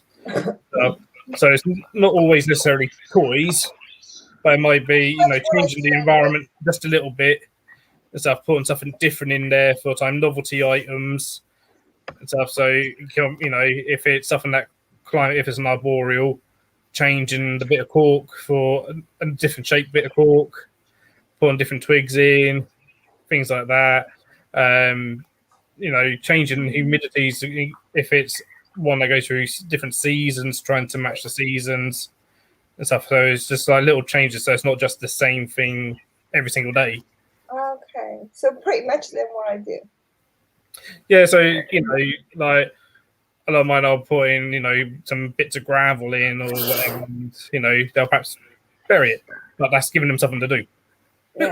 Sort of thing. Just stick a little ball in there. They love that. They move around. It's fun watching them move. But No, sort of thing. I've got a pumpkin which I made like a Halloween enclosure. It's got like this exoskeleton of a frog and a pumpkin. It uses the pumpkin as a ball and moves it around the whole day. It's been doing it for months. And the other one got a ball is obsessed with a ball. I think it's really cute what they do. I had one that messed around with a leaf, like one of the artificial leaves, and she was like, I don't like this leaf. It's not here anymore. And she actually just moved it complete other end of the enclosure. They made a burrow underneath it. Yeah, and that's enrichment. Okay. I've used it being called decoration, but I've never used somebody like. So it's like an enriched, yeah. So another way is saying like an enriched enclosure. You've also got your barren enclosures, which might just be a small bit of substrate, a hide, and a water bowl. That's a barren enclosure. Okay. And you got enriched where you got other things going on. You got foliage, whether it be real or fake. So if you got twigs or whatever, various textures. Got barren enclosures, except for the slings. Which most people do things because you want to keep an eye on them. So Michael Taylor has a question about the horn on some species of baboon. It is fascinating. It is an evolutionary quirk. I'm not entirely sure what its use is. I don't know. They are fascinating spiders to look up close. What's also interesting is sometimes that can cause molting issues for them, where they have like an extra layer or two of molt around their prosomas. But I'm not sure how much of that is biological and normal or how much of that is pathological. But they're beautiful spiders. I don't know whether it's a sexual display or it must have a use. there is sort of, it is a quirky thing. It's almost like it's an extension of what would be going on underneath.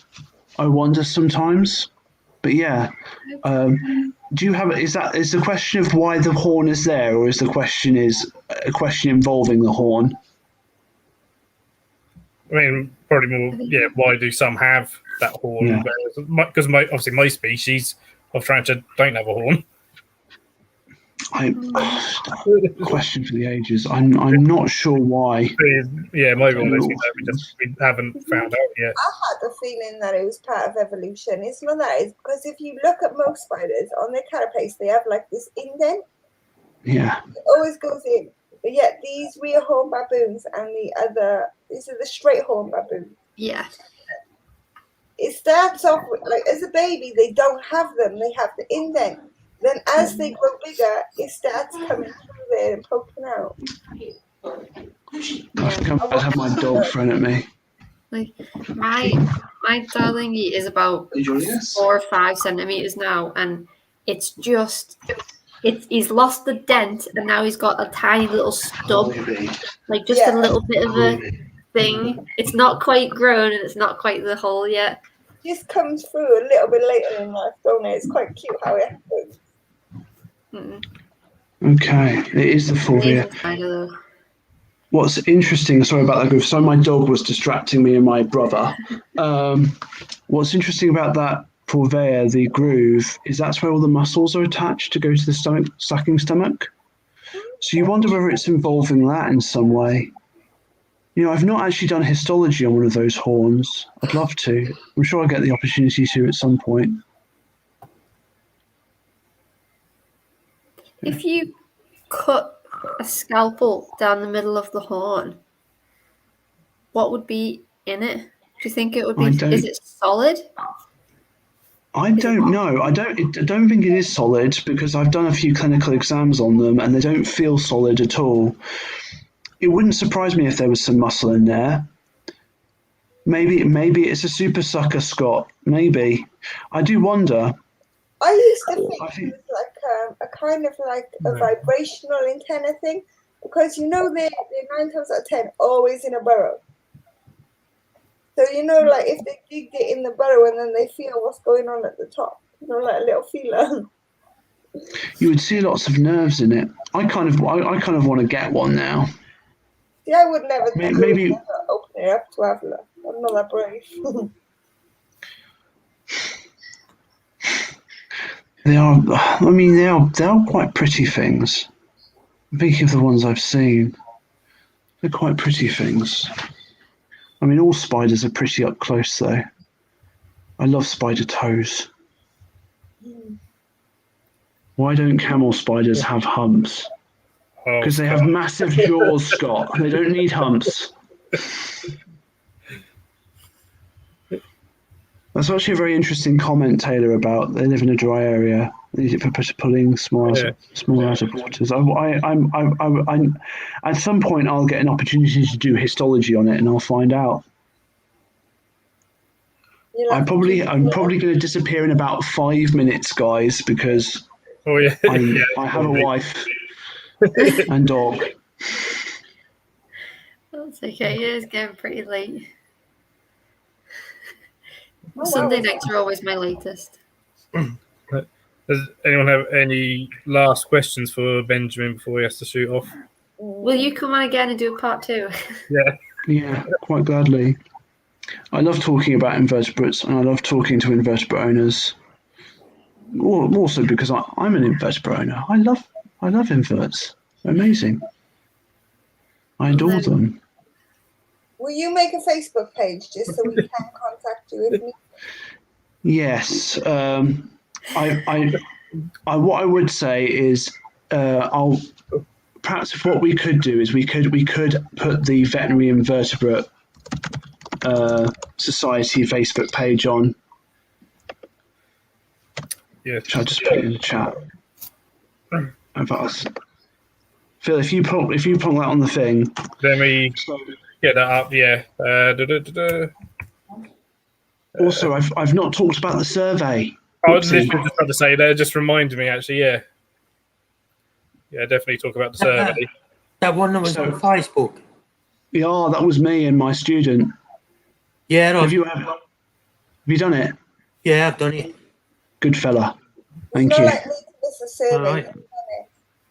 So me and a student are doing a survey on tarantula owners, Okay. and we're essentially finding out about what tarantulas people have, a bit more about the sorts of owners that have them, a little bit about the sort of diseases they've seen, and also a little bit on the human-animal bond that tarantula owners feel towards their tarantulas.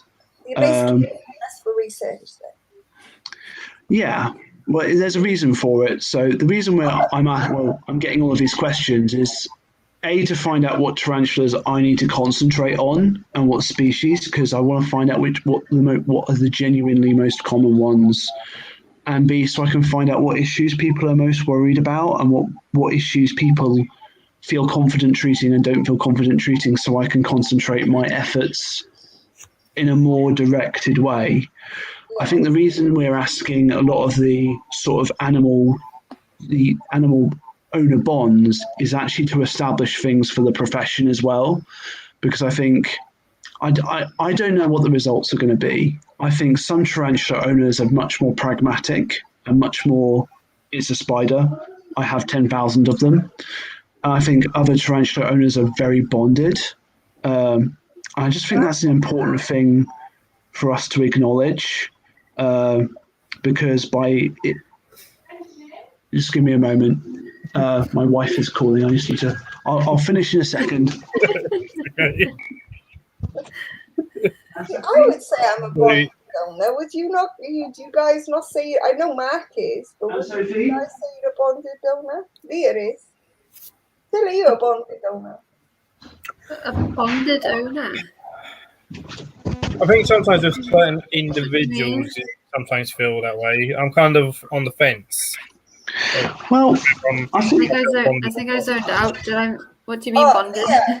You remember So- when you were having a problem with one of your spiders and you got really emotional?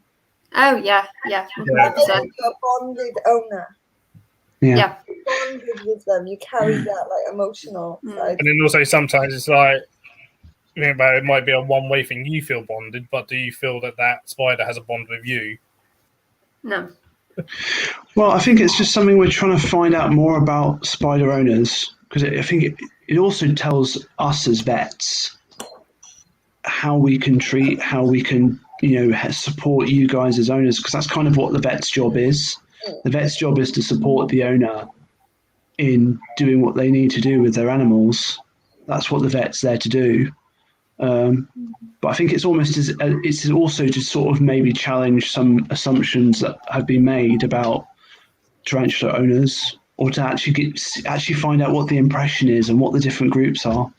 So it's probably the most interesting part of the study. So the student I'm doing this with is a final year veterinary student, and I think that's one of his interests, which is why it's part of the survey. So Something before you go, something my husband says is he thinks it takes a certain kind of person to love an animal that won't love you back. sorry, give me a minute. I might have to get going because my wife is gesturing at me. That's okay.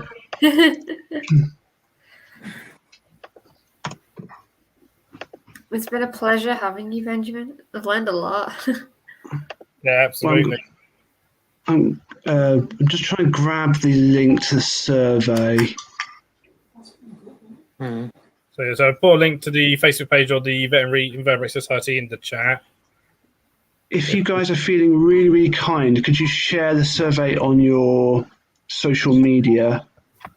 If you send me the survey and you could be patient, when I'm unblocked from sharing things, then I will share it. At the moment, because I've been trying to share like a protection thing to get the reptiles and inverts put back on the protection list for the UK. So I'm blocked from sharing anything at the moment. I'll just put it up here. I'm going to share it on the internal chat.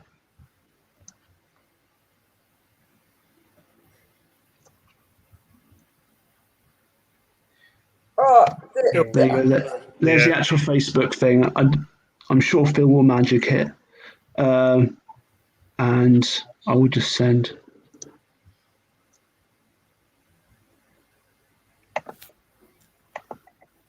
I'm blocked for oversharing, Scott. Between And all there's the the actual survey thing. and all the protection little things I've been Oh, doing, no. it's blocking me now. I'm not allowed to post anything unless it's on my own page. It's basically the biggest post that's on the Invertebrate Veterinary Society page, or the Veterinary Invertebrate Society page. But I probably need to go because I think there's food for me. Yeah, cheers for That's coming okay. on. Yeah. Thanks, Benjamin. Thanks for Yeah. that. Right. You. It's been a big pleasure. I hope you guys have enjoyed it, and I will send you my email, my website when it's finally finished. Perfect. See you later. Thanks.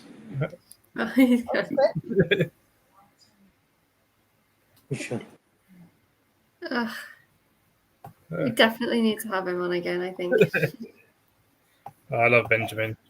What a He's- pleasure to open you up with a centipede, oh my god. Sorry? You click on the link, it gives you a centipede, it's like, oh my god. yeah, they do stuff for centipedes as well. But yeah, I will share it too. At the moment, I can't share anything though. I'm still blocked from sharing anything else than on my profile. What But yeah, anyone that owns spiders, if they go to that link to the Vet Invert Society's Facebook, I think it's the first one on there is the survey, and it really doesn't take long to fill out. It doesn't take long to fill out. Does he not need all the species, like you just said? Oh yeah, if you've got lots of species, then it's going to take longer because you might have to. You got to type some of them in, sort of thing, and with the scientific names. But there's a list of like the most commonly kept ones, or what they think, what they see as the most commonly kept ones on there. That you can just click to say that you've got. That's it's definitely worth doing the help to try and help vets help us. I'll definitely do it. You know me. Yeah, I've not done it, but I will do. I'm up for a good bit of research. You guys, I still need to feed Tango. Trying to see if I can do it on camera. Go for it. He might be a shit. We will see. I'll go get him a tub and some crickets, and I'll see if he'll eat on camera. It might fail. We'll see. Then just got to check my Good night, Peter. Hey, Peter. Oh, Peter's going now. All night, Peter. See you later, bro. I'll call you tomorrow. I feel like I missed half of the chat today. just been engrossed in what Benjamin was talking about. Oh, I'm the type of person, right? The way I learn is different from other people. I need to stay occupied to learn. And half of the stuff he was saying was like very much you need to get it in your brain kind of thing. You need to take it in. So like half of the time I was sat here just listening, purely listening, while grooming my cat, just so that it was going in. Like I wasn't trying to be rude, but that's just how I learn. Yeah, no, absolutely. I was thinking every time I speak with Benjamin, every time I see him, I learn something new. Every time, it's up every conference that he's presented that I've been to. Well, until you told me it was an invert vet, I didn't even know they existed. Like everybody just told me, no, you got to deal with it yourself. There's nothing you can do if there's a problem. Yeah, and that's been the thing until kind of. I think the Veterinary Invertebrates has been around quite a while, but yeah, hasn't been like a massive thing. And then a few years ago, within zoos, we started trying to push it a bit more within the terrestrial invertebrate working group. Of like, well, hang a minute, we give veterinary care to all the big animals in the zoo. Why don't we to our small animals? To our inverts. Yeah. And stuff. They matter just as much, sort of thing. But again, yeah, traditionally you go, oh, it's silk, oh well, stamp on it, kind of thing. You get that kind of response sometimes. And yeah, so as I've been sort of thinking within the zoo industry to try and get more vets on board with looking at invertebrates and stuff. And I've never used that kind of comb thing on them, because if I use the brush, then they attack it like he's a hedgehog. I'm not sure how to make this work. Then Jack, if you're looking for an enclosure, if you give Custom Aquaria a ring, they're just down the road from you in Rushden, and they will build any size you want. Oh, they're going in a quirky car. I'm not sure how well this will work.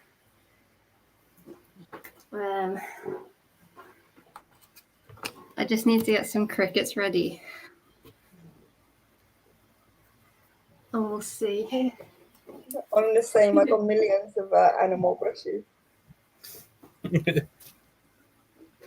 Yeah, that's right. Custom Aquaria. Speak to Matthew. Say Phil sent you. But yeah, he'll build anything, any size you want. It'll be cheaper than the Nexoterra as well.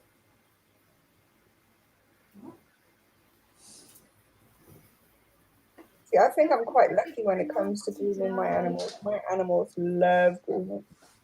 Oh, look at him. He's like being nosy. Can you see his little face? Yeah, he decided to walk up He's closer. going on. Like, what's going on here? It's cool. Just getting some more crickets. I think he knows what you're doing, Leah. He's definitely keeping an eye. He's a Nice, Jack. Let me know, and you can meet Rosie again. See if she still loves you. Oh. These crickets don't want to You're go. live in the morning, Ellie. Probably. It's Monday tomorrow, isn't it? Yeah. Yeah, probably. All right then. I only Right. think I'm waiting for deliveries. Cool. Here up on your screen. You guys up.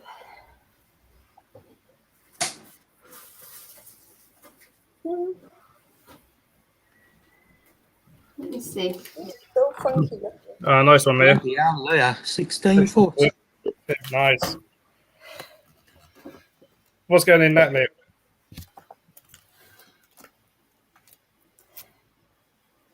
Can you guys? You can't even see in that, can you? Yeah, we can see him just. Let me see if I can get you up a bit higher.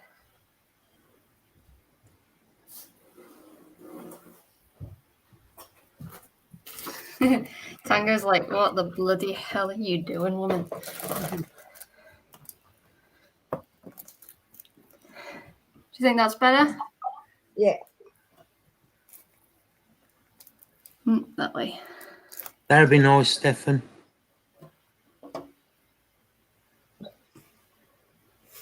Yeah, give me a shout, Stefan, when you come up. If I'm in, I'll give you a bit of a talk. Right, you guys ready? I'd like to get there. Tilt it up a little bit. Yes. Mm.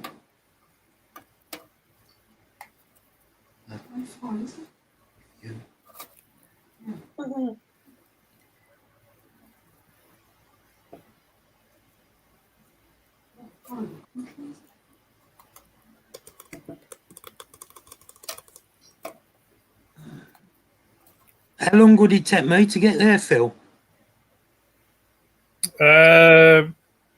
Probably depends on what part of Birmingham are you in. South. So maybe 2 hours, perhaps. Oh, that ain't too bad.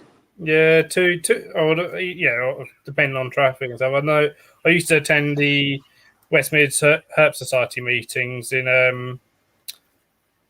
was it Sutton Coldfield? Now it used to take me about 2.5 hours. Okay. Not too bad then. Sort of So you roughly up north or you down south, Phil? east. So yeah, East Anglia. That'd be nice. Oh, okay. So it would take me longer then. Yeah. Yeah, for you, you're talking like maybe 4 to 5 hours. It'd be like traveling to London or further than that.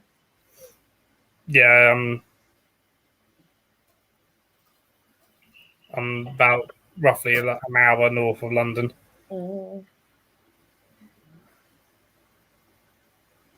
Not sure how well you guys can see what's going on right now. Yeah, we can see it. We're watching. Cute. It reminds me of Maxie. You remember when Maxie used to do that? This Maxie went mental and just crazy chased them everywhere. Nowadays, I have to hand feed her. There's one more. Is that about 7? Yeah, there's one more. It's right here. It's right here. Get it. Get it, Tango. Get it. Get it. Ooh, on the prowl. Bang. He's so good.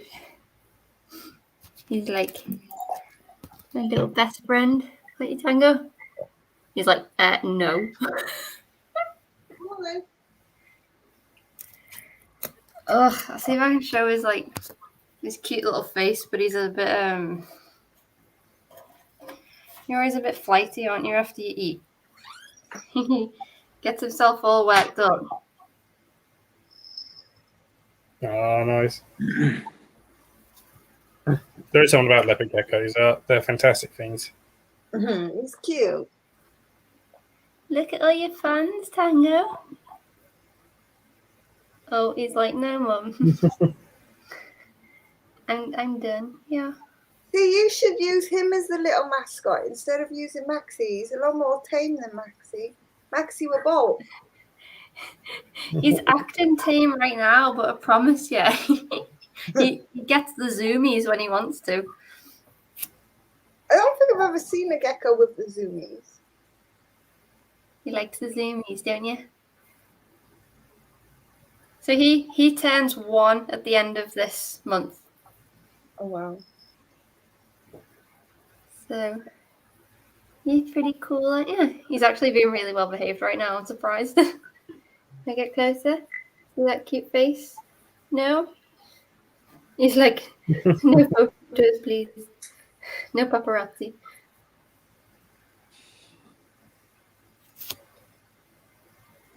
Oh, he's so cute. Hey, Christine. Hi, Christine. This is your first live stream, Tango? Been brilliant, Christine. It has. I think one of my favourite streams so far. Hmm? Go down.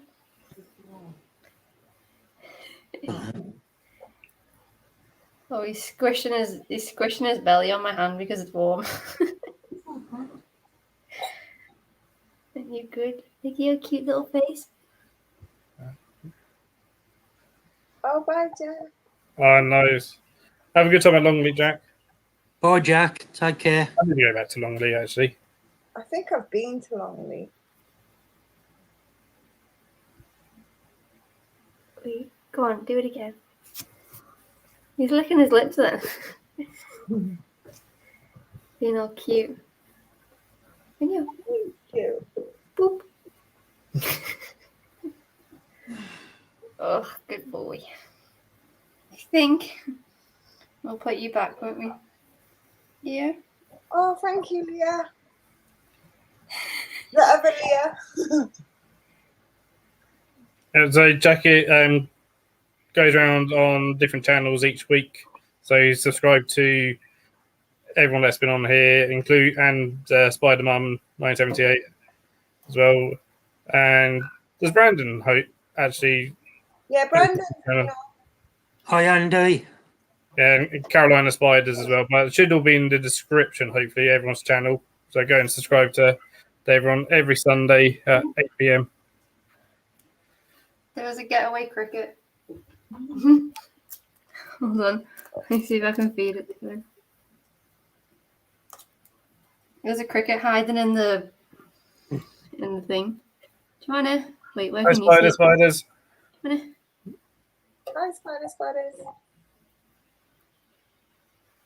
Do you not want it now? Do you want it? Go get it. Go get it. Go get it.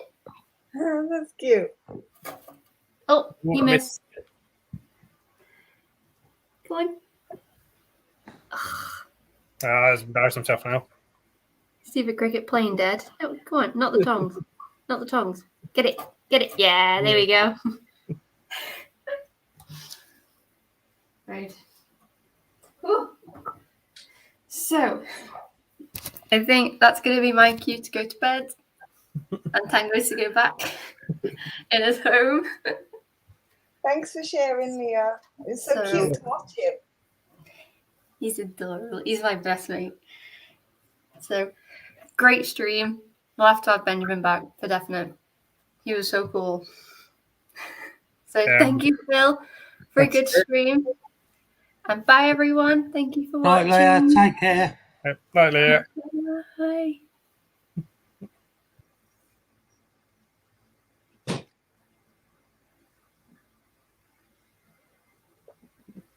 How's your little slings doing, Andy?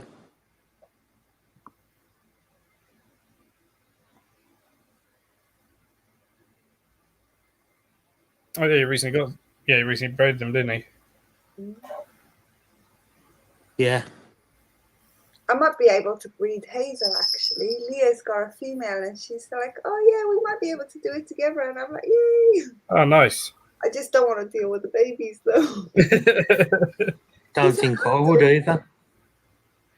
Not the amount they have. I know. It scares me. You've been on a sunbed, Ellie? No, not today. I haven't even really been out. We went out to the church and we came back. That was it. Yeah, it's amazing, like, just how many babies some spiders can have. Maybe it happened sitting in Leah's garden yesterday. So, because the Desertas wall spider that Benjamin was showing with the antibiotics into it. Then Bristol first bred them. They had one that had something over 500 babies. Bloody hell. That's a And lot. it literally just covered the entire spider. Like, I remember, Mark there at Bristol showing us all pictures of this spider, and you couldn't see the spider for baby spiders. It was covering its legs, all the ventral side, everywhere there was a spiderling, and it was like, how have you had this many? That's unbelievable, that amount, isn't it? I was like, okay. That's a lot. To be honest, Absy, I'm not sure because I don't really do any breeding. I've never bred any of my spiders or done anything with them. So Yeah, I'm not really sure. I've never bred, so I don't know the answer to that one either. Oh, sorry, but I haven't got a clue. Yeah, 500 things for one spider. There's still a conservation project for the Desertas wall spider, pretty much the most endangered spider in the world, I believe. And in one breeding season, they had well over 1,000 spiderlings. Oh, wow. Oh, God. And it was like, oh, okay, well, yeah, because they're the first people in the world to ever keep them and stuff. And it was like, rescue mission for the species, and it was like, oh, we've succeeded. No, I don't breed. Sorry, Absy.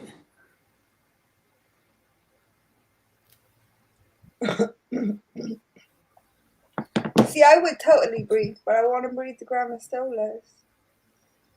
I might do some other species that might mature first.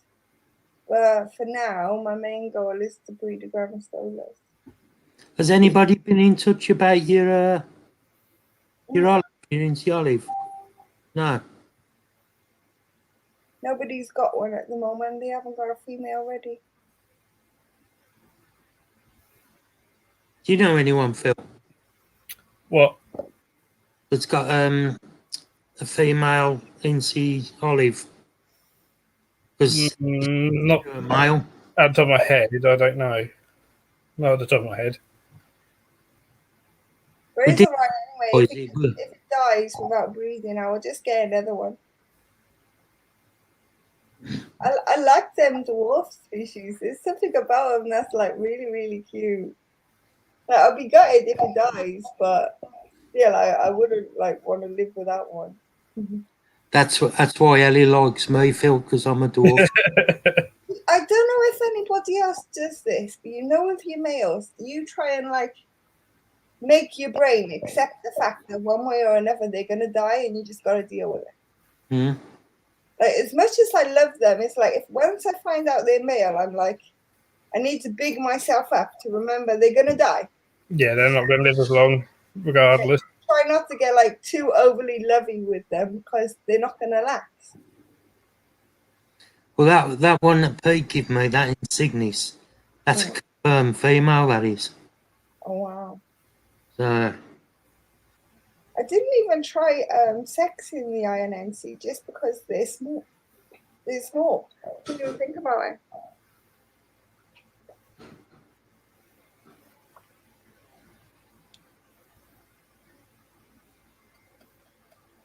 Stefan has an olive, but only green on sling / GV. Yeah, everybody only got little. I don't even have the species. I've got a little one, Ellie, but it's the gold. Yeah, I got the female gold, the one you sent me. You're not going back out there now. Yeah, I've still got a female gold.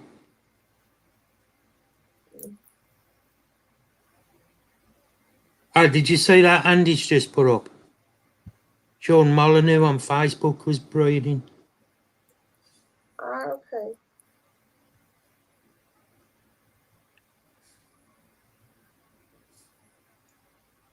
I'll have to have a look out for it.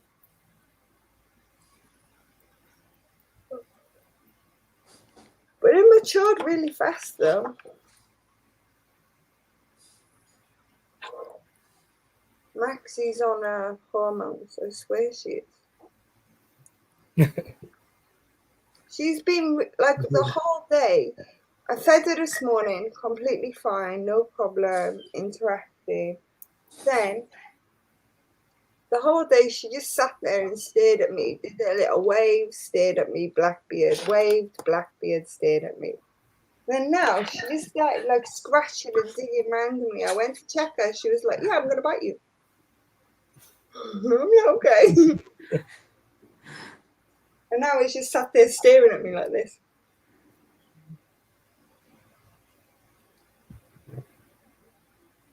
I don't know if it's mature yet. I don't think it's mature. Mark, is it mature? I don't think it is yet. No, I don't think it is either.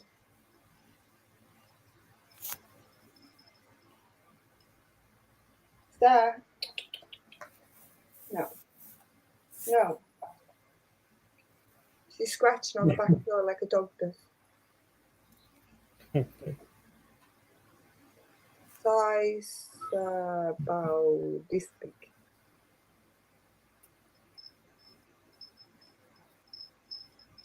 I didn't measure her. And I'm not very good with sizes, as we realised last week. Then your secret's out now, Ellie. I'm looking at them and I'm thinking they're smaller than what they actually was. I was called out last week about the size, and until I've actually measured it, I was like, oh, right, my size is off.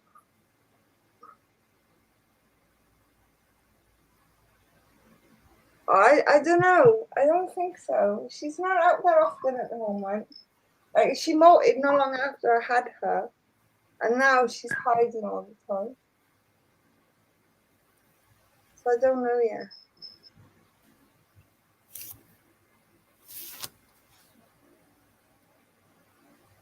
But the Nice, that's it. He has 11. I'll have to get a picture when she comes out and then send this to you. I don't like. Yeah, I haven't seen her for a while. She doesn't even come out. The food goes in there. She takes it in there. So. When she comes out, though, Hold that. I have 2 ladies with eggs. That's fair enough if you're gold.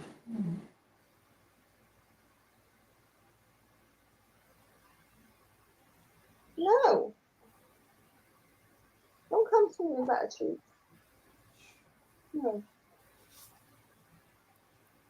Sorry, it's the cat I'm talking to. He's literally walking around with her ass in the air, come up to me going, meow. I know.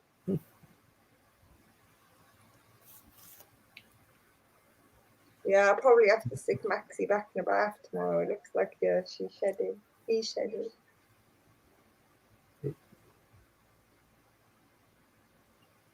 Dwarfs are amazing, are they not? I think the one dwarf I could deal with loads of would be the David Pentaloris. I'm just in love with them things. Yeah, the only dwarf was a little pumpkin cup, but yeah, they are. Whenever I see pictures of any dwarf species, they are beautiful looking. Well, I don't know how many dwarfs I got now. How many have I got? I've got 2 of the Davis Pentaloris. I've got the Ionense olive, the Ionense gold, the N species Chica, and the N species Panama. I think that's it. There's the purple Peru, which is an avic. I was told this is a dwarf, but it is just too large to be a dwarf, and it's still growing. And the purple Peru is different from the Avicupea. They're not the same. Because at first I thought, oh, they were the same. So I researched it, and they're not the same. They're different.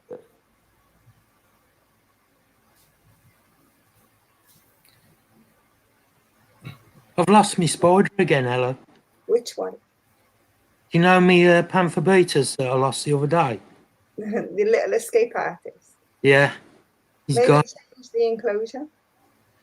Well, to be honest, all the holes are really small. But there was one on there that was slightly bigger, and I think he's got through that. But are you using the little like plastic pots, like the clip-on lid? Yeah. Just watch there's not a like really gentle pressure point that they can squeeze through. Because some of them, I've noticed some bits like on the corners they'll tightly fit on, and then sometimes in the middle, especially with the flappy ones I fold over, you'll get these slight little pressure points, which is like they don't really take a lot of pressure to move up, and they can squeeze through there sometimes if they're quite strong. All right. Flipping out.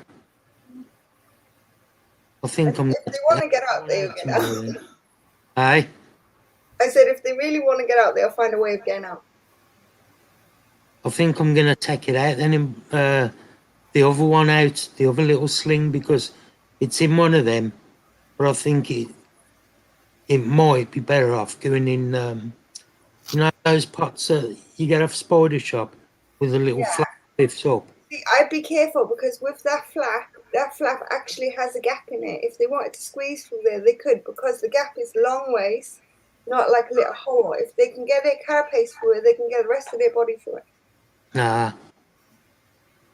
That's why I worried about that little flap.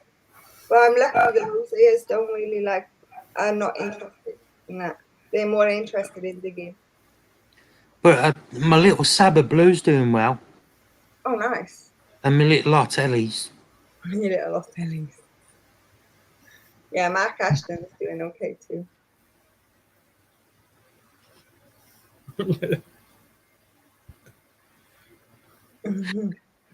Wanted to see the eggs. Still exploring it, I think. They can get half in, half out stuff. That's not good. Yeah. See, I think so far I'm lucky. I don't think I've like had any wanderers that are like really, really impatient to get out. Yeah, it was. I've definitely seen one try to, and then I swapped. It was me Panther Beaters Manga Negra. Oh, not Niagara colour. No, Manga Negra. It's called. God, that's a mouthful, isn't it? Manga. Yeah. Negra. I can't say it. That's the one that's done the. That's the one that's done the runner. Someone's gonna tell me in a minute, Ellie added more syllables to a word again. and yet you couldn't pronounce that long word. Oh, I can't. Half of the Welsh words, I have no clue. I find the Welsh language to be quite backwards. Like literally, it's like reading Arabic but from right to left instead of left to right.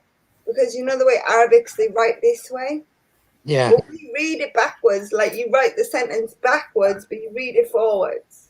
And it's so hard for me to learn Welsh. That's the way I see it. I think if like it continued in high school the way it was in primary school, I think I would have got it a lot better. But in high school, they wasn't that bothered. It's just there. It's like Spanish. It's an option. I know there was a pop ping is microwave. I don't know. Yeah, pop ping. The new one for me.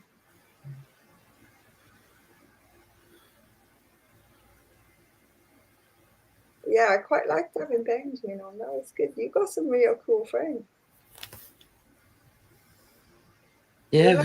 I find more people to have chit chats with. Yeah. Definitely. Yeah.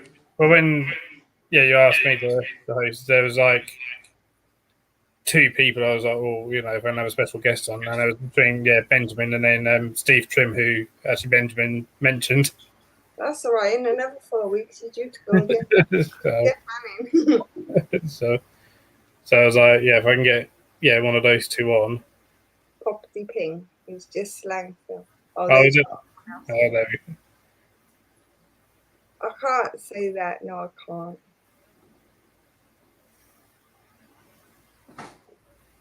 I'm not even going to try. I'll have to break it up to about 15 words first. It was, Christine. I think it's been one of the best streams. Not, out of all the streams that I've watched, it has been one of the best ones.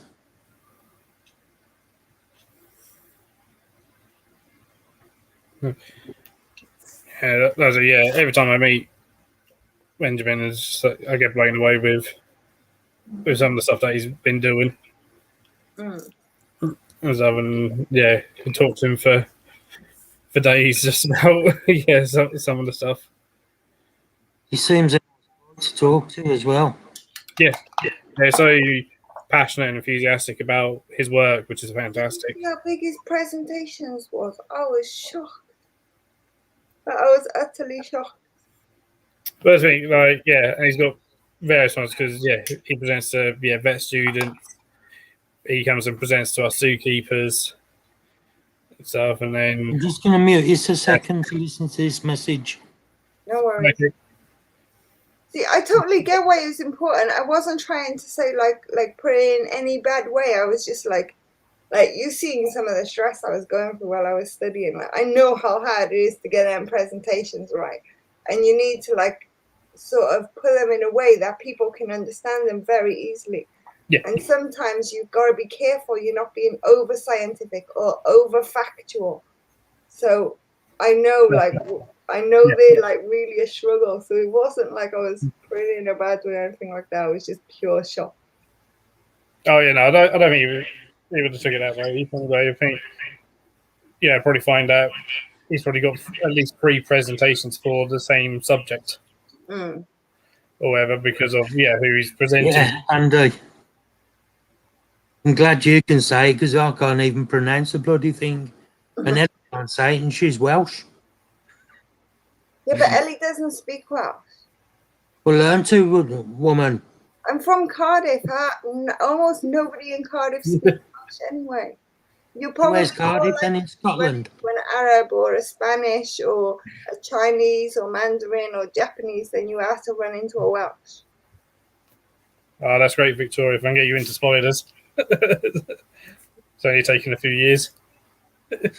That's all right, because when Ellie and Leah have baby LPs, I can send her one. Oh, by all means, she can have one. Well, I don't mind Leah sending one. Yeah, doing scientific to general public is can be really difficult.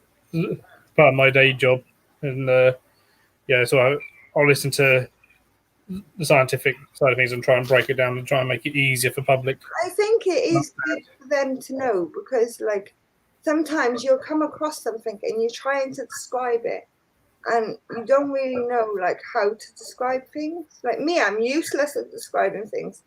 And I'm like sometimes trying to compare it with something else if somebody else doesn't get what I'm saying. And it's like if they knew, like, if okay, it's all well and good speaking in a public language, but if you can like put that scientific notion in with the public language and get them to understand what it means, then it's easier to like spread that then, because at least with a scientific language, it's worldwide. That's it. And Michael. Michael, was it at the last physical in Terrestrial Invertebrate Working Group conference we went to? I think Benjamin was there actually with us. We done a bit of sort of field work at Whipsnade Zoo, surveying the wild inverts there, and we done it with the Bedfordshire Natural History Society. And one actually said a great thing was if people often will perhaps moan to us invert people or reptile people like that we're constantly using scientific names all the time, and so no, we don't use common names. And it was like, well, get your child to name a dinosaur. It's a scientific name.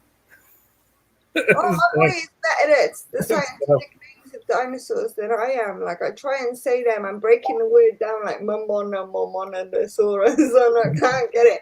And he comes straight away like that. Yeah, but that's it. A lot of children will be able to say like, yeah, Stegosaurus, Tyrannosaurus Rex, whatever. All the big names. They're scientific names, and so well, you can learn scientific names because we do for other things. See, I've come a long way when learning scientific names. I've butchered them loads of times. Everyone does. I haven't, but I still butcher them. Like every single time, Mark's like, Ellie, how do you say the hot spider Ellie's name again? And I'm like, Diothelly dynamensis. Somebody still corrected me on it, saying I said it wrong. But I've never heard it said any other way, so that's the only way I know how to say it. Like somebody would have to speak it to me, like on a speak message or something like that, for me to hear it differently, to try and pronounce it differently. Yeah, that's the thing, but that's the thing. We all have our different ways of pronouncing things, but we can still have a general idea of what you're talking about using the scientific term and stuff. So it doesn't really matter if you say like Brachypelma bohemi, whether it's bohemi or bohemi or whatever. Know what I'm talking about. Yeah, I keep calling it a bohemi. So people do, and I mean that, Andrew Smith always says all the time, it doesn't matter, say it how you like, kind of thing. You still know what we're talking about. And stuff. And on his documentaries, he always says like was the Burton-Gartner. I had no idea how to say that until he said, but then he was like, but say how you like. It doesn't really matter. Funny on the weekend because Mark said to me, he sent me a message saying, Ellie, have you got this spider? And I'm reading it out, and me and Leah just sat there as I read it out. I'm like, Bumba Kablokla. We were both just laughed. And I was like, no. And then I Googled it, and I was like, that is so cute. Well, it's now changed now. It's now Bumba horrida. Oh, is it? Yeah, it's no longer Kabokla. Well, say changed. It might have been just re-identified, potentially. Okay. But, yeah, what was being called Bumba Kabokla in captivity, at least, is now being called Bumba horrida. Am I going to get shit if I label it Bumba Kabokla? Am I going to get a horde of people on my ass about The spider shop is still calling them their original names. Yeah. So it all takes a while for these things to filter through to the hobby, to the sellers and stuff. A lot of people still sell. It was hilarious, Leon. Heterometrus solenis as Heterometrus pitasi. But it's now solenis because, as far as I'm aware, I think the study was done and found that pitasi is not in captivity. Yeah. But most sites still sell them as pitasi. So for most people, they're still going to call it pitasi. because that's what they've been sold to us. Yeah, I had the same issue with the Brachypelma. What? How do you say it? Athena? Oh, Athena, yeah. Yeah, Which now nobody Smithy. knows what it is. Like nobody. They're like, what's that? Like, where do you even get them from? And now now the Athena is the original Smithy, and Yeah. what people thought was the Smithy is actually the Hamori. Yeah. So it was like, well, do I keep the name as Athena? And everybody is just like, well, what the hell is one of them? And then you send it to them, and they're like, it's a Hamori. I'm like, it's not a Hamori. It doesn't even look the same. Like you take a photo of the Athena, and then you take a photo of the Hamori. They're different. The color is slightly different, and the patterns on the carapace are different. Like they do look different. So I just put it as a Smithy because at least everybody knew what a Smithy looked like. Yeah, I used to think that too. Used to. One day there will be one just crawling up there, and I'm like, no, there's not. I just want to get one of them mechanical ones and just leave it like that. So that's yeah. But it just takes a lot of time, Yeah, I get confused with the Titicattles as well because sometimes people ask me, have you got a Brachypelma Cohenbergi? I'm like, no, I've got a Titicattle Cohenbergi. Yeah, and that depends. Yeah, unless you're keeping up, able to keep up to date with scientific papers and stuff. But often they can be behind paywalls and stuff, so that might be difficult. It doesn't always get out to the general sort of population and stuff. That it's not a surprise that we have things mislabeled. Yeah. Sort of thing. And as Scolopendras, their taxonomy is such a mess. But the thing is, do you not think sometimes these taxonomists? Taxonomists. Call them? Yeah. Do you not think they just do it purposely to confuse people? I think as Benjamin kind of said, sometimes to get your name out a bit more, sometimes it goes too far, and it's not just with inverts, it happens in mammals and birds as well. But the thing is, if people's always known something as something, and for many years it's always been something, by the time you change it, it's just confusing. Yeah, it does get confused. Yeah, absolutely gets confusing. And sometimes, a colleague of mine she specialises in primates, and she's very, very much sort of like with some of the splits that happen in primates and stuff, are like it's just for the sake of. I was thinking, why are we doing this? It's the same thing, kind of thing. And that happens a lot in so many things. See, for a long time, I've not questioned it because before, when I was like, it was right at the beginning of the hobby, and I was like, I didn't understand. Because when my Cohenbergi, and I had a Vegans too, when they came, they were Brachypelma. I labeled them as Brachypelma. I had shit for labeling them as Brachypelma. And I was told that I couldn't label them as Brachypelma, they're Titicattles. I'm like, but they was Brachypelma. That's what they turned up as. That's what they were labelled as. That's what I know them as. They're like, yeah, but it's not that. I'm like, so what's the difference then? How can they go from one genus to another genus?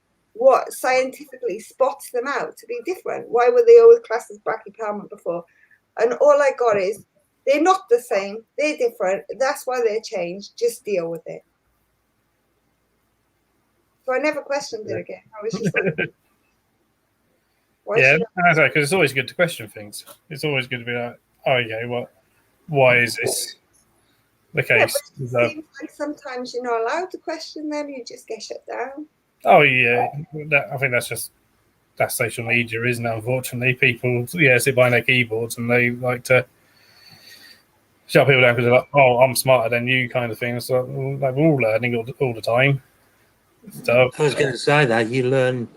We might find in a couple of years' time that someone decides to release a paper and they change it again. Could happen.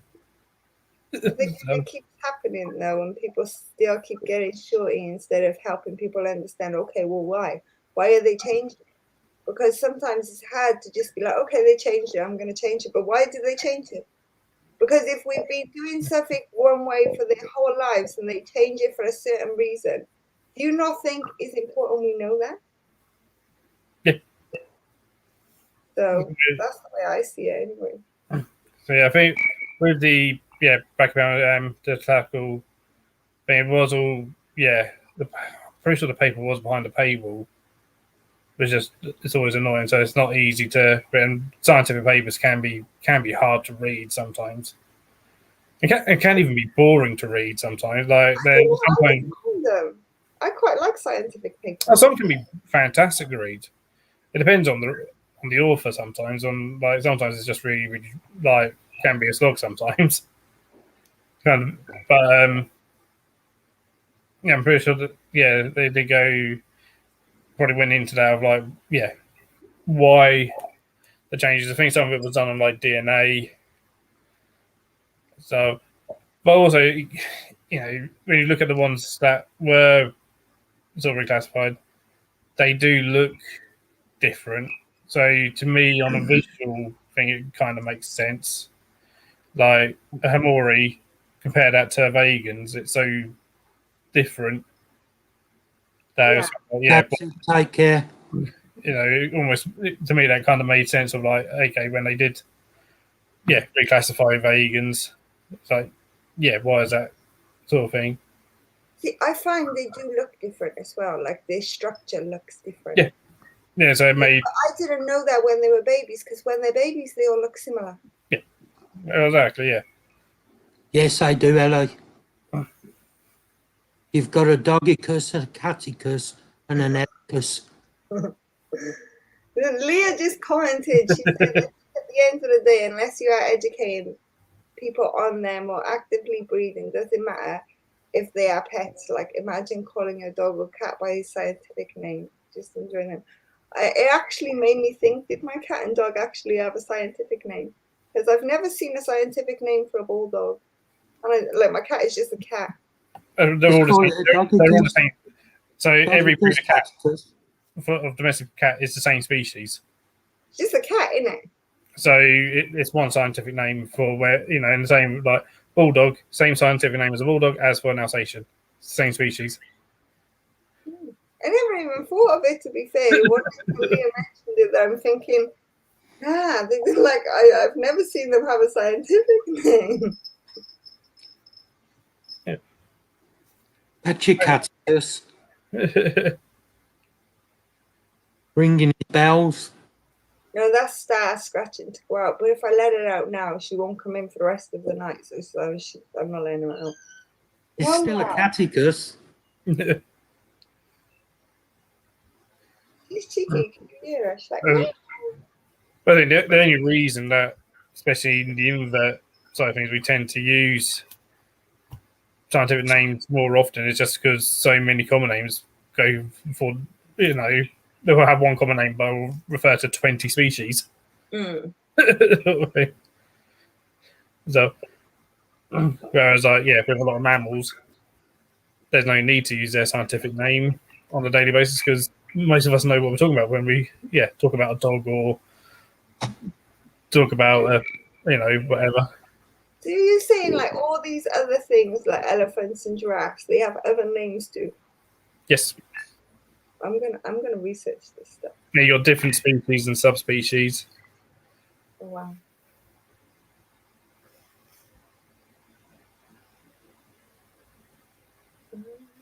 Thanks, Stefan. Half of my collection. Oh, that's the same with me, Valhalla. I tend to collect the bird eaters, and that covers a wide range of terrestrial tarantulas. Well, essentially, if it's New World, it's a bird-eating spider. Mm. Even the dwarf ones. I can't imagine a dwarf eating a bird, though. Oh, no, it won't. But so we had a kind of debate a few years ago whether we should even use, within zoos, whether we should even use the term tarantula because none of them are tarantulas. What if they're not tarantulas? Where are they? They're ferrophosid spiders. Because the true tarantula is a wolf spider. Which then gets really confusing. No, I get it, because every time I research everything, it always comes up as like how do you say it? Theraphosid? Ferrophosid or Yeah, ferrophosid. that's the one. It comes up in that. Yeah. The genre or genus, because you have that, and then you have the genus, then you have the species. I always get my words mixed up. Don't mind me. I know what I'm on about this one, man. If I was a bird-eating spider, the first bird I'd eat would be Ella. Oh, there we go. Thanks for giving my slap. So, Yeah, did anyone see the article about elephants possibly being banned for UK zoos? Any thoughts on it? so I can answer that. Definitely, I've already said that's a load of rubbish. There you go, Victoria. It's a fake article. I didn't even see it. It was being circulated and stuff. It was being circulated because the welfare review has just finished.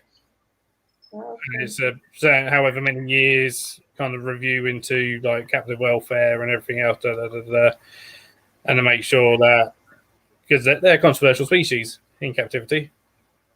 Yeah, but the thing is like, if you look at how elephants were kept 10, 20 years ago, to you look at how they're kept now, like it is improved massively. Oh yes. Oh like yeah. you are, I would say this is probably a lot more better to keep and breed elephants in captivity than any kind of whale. Yeah. I agree with that, James, as well. And sometimes I've seen quite a few like breeding projects where they're doing with elephants, which they're actually breeding them and then kind of like training them to be back wild. Yep. And I think that's fantastic. That's it. So yeah, the review, into their capital welfare in the UK basically came to an end. So they're pointing out what their finding was and like recommendations and also the other, and whichever newspaper whatever saw it first went, oh, they're going to ban elephants within captivity, and DEFRA had to quickly come out and say, yeah, no, we're not. That's not what we're doing. That's not what we're looking at. That's not what we're going to do. As otherwise, making sure that anywhere that in the UK that has elephants has them at the best welfare that we recognise currently. Do you keep them heated in the winter though? Because they don't come from cold countries. I mean, I've never worked with them, but I believe their houses do have heating. So I was just thinking about that. If they're outside in the winter, they're not going to freeze. And as long as they got somewhere warm to go to. Okay. And I kind of get when you breed animals in captivity, you do change them a little bit, their sort of physiology, so they'll perhaps have a bit more fat on them, kind of thing. They'll help insulate them a bit and stuff, and feed them a bit more food during the winter. You can even feed them warm food that helps warm them up. So there's all sorts of things to do that. Don't find it, but no, we don't have honey badgers, Michael. I think there's only one place in the UK with honey badgers. If they've still got them, which is either Howletts or Port Limerick, one of the Aspinall places down in Kent. I don't know if anywhere else has honey badgers. Can you guys hear me? Yeah. Yeah, I can hear you. Oh, okay, because Moon said no sound, Ellie. Yeah, I can hear you. Okay. And the rest of the chat hear you. Pardon? Can anyone else hear Ellie? We can. They're hard to contain. To be honest, I'm not sure. I've never worked with them. They probably are hard to contain. Christine can hear you, Ellie. Christine can hear you, Ellie. Oh, nice. Welcome back again, Christine. So can Victoria. Yep. Andy can, Valhalla can, yeah. Oh yeah, Victoria was happy with the cups. I sent the cups. I got Oh, fantastic. 3 left, I think. 3 Ordered left. the my t-shirt last night. Oh, nice. So Did you keep the same color or did you change the color? That'll be interesting to know. I went for black. Yeah. See, I didn't. The reason why I didn't advertise it with the black. Did you notice you have a little black spider? Yeah, I know I do. So it looks, when you put the two together, it kind of looks like the shades are off, which is why I advertised it with the green, because that's shaded green and you're right in shaded green. It has a nice background, so it still shows it really well. Yeah. And that's why I purposely advertised it like that. I tested every single color before I chose one to advertise with. That's good. So I mean, the t-shirt I have on my own one with my logo on, I got that in black as well for myself. Yeah. Even though, yeah. I'm terrible for getting everything in white. I've only got my shirt in green. Victoria, check the store out. There's loads of stuff on there. Yeah, I think I sent her the store last week. Oh, you did? I just sent her the store in general, but there is millions of stuff on there and it can take you ages to go through that. If you get up nice and early, start looking at it around about 8 o'clock, you should be done for tea. There you She has a list of stuff that she wants. go. My kids just want everything in hoodie form. They're like hoodie, but it adds up. As the it's like with myself, I keep thinking like, oh, I'll add this on there. Normally, it's like if I'm going to add it onto mine, it's because I want it myself, and it's like I'm going to add it on, just order it for myself. See, anybody that buys from the AKA stuff, that goes to things like prizes and stuff that we'll do on the stream giveaways. We normally do them on Leah's channel, but we give it a bit of a break since we've reshuffled things around. So yeah, we gotta like get all merch back in, but we haven't really made enough for a cup yet. There's like this. Literally, I struggle with profit. Like, I don't see how some of these other people put big profits on their t-shirts when they're selling to their friends. Like, I understand that t-shirt companies that are printing already have a price that you need to pay because of the work. But all I did was design it. Like, that's it. I designed it. I chucked it up there. Michael, don't have a link to the merch site. But yeah, when it comes to the AKA stuff, it's literally got, I think it's under £1. It's £1 or just under, just so that it could go to all the prizes and stuff when we do them. Can you send Michael a list to the link to the merch? Yeah, I can do. Sorry, I'm talking finances on the stream. Finances is for everyone. I know. I just don't always find them awkward. Sometimes I think it's just best to be straight up.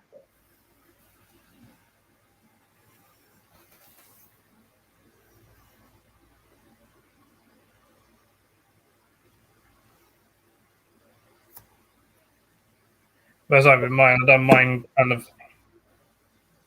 as cheap as I could kind of thing, because well, what price would I be willing to pay for it? Yeah. Kind of thing. No, like with I was using another store, and the other store wouldn't let me bring the price down too much, and I thought it was like ridiculous to charge that much for a t-shirt. But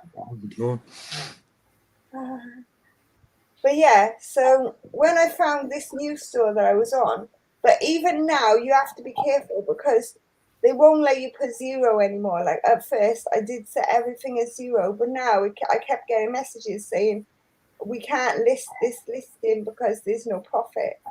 Yeah. So I'm like, to stop them being removed off the listing, I've had to put them to about £1, otherwise it doesn't go through.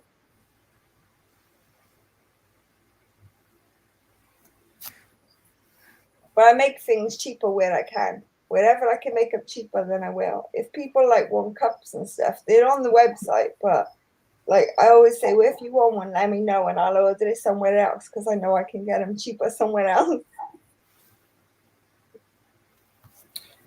Well, that's it. Yeah, if you got the time to post out and stuff, even like t-shirts made for as little as like a couple of quid, £3 from a screen printer.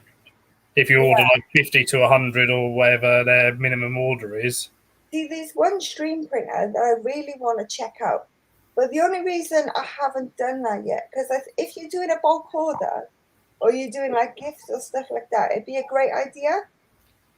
But it annoys me because there's no preview. You can't, like, you ask, okay, can I preview how this would look on a t-shirt? No, you can't. Your image will look however you'd send it. And I'm like, no, that's not the case. It doesn't work like that. Because if you send the image one size and they're making it bigger, sometimes it looks like there's pixels. If they make it smaller, it looks like it's all squashed. Like, I would like to see what it looks like. But people swear by the company, but I'm just like unsure what it's going to look like. Yeah, that's one of the issues and stuff. $30 is like 25 quid a t-shirt.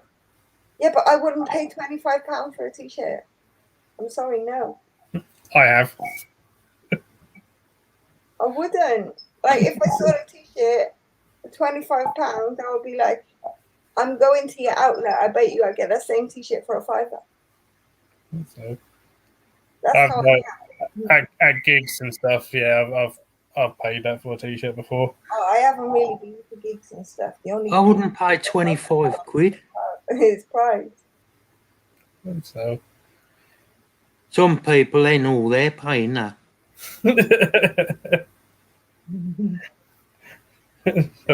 I refuse to pay £30 for a t-shirt. That's like no. I'm not paying £30 for a t-shirt. But do you not feel that half of it is just extortion? Like all they did is stick a picture there. That was it.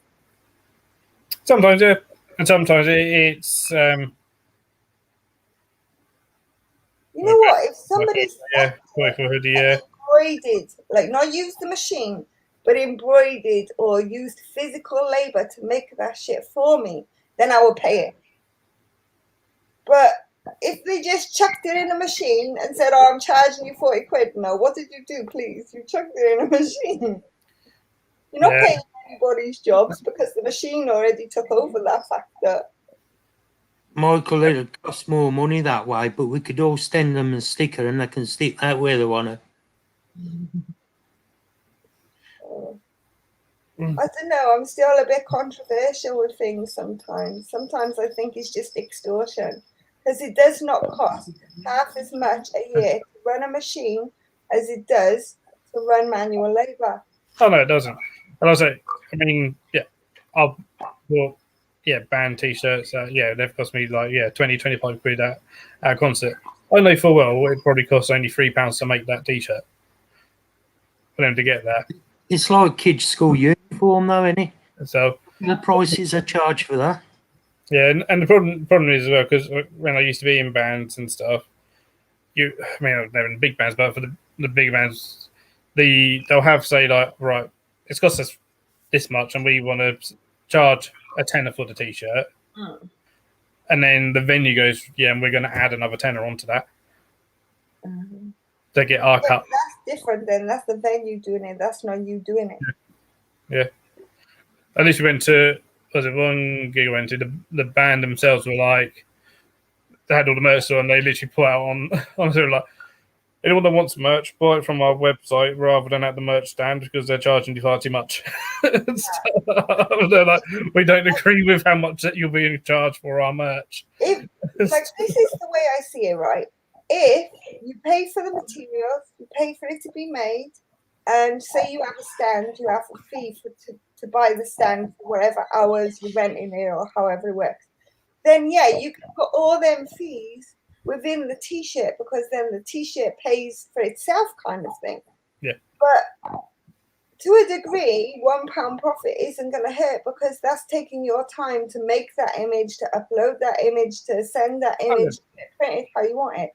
Like, yeah, that's taking time. So £1 is paying for your time.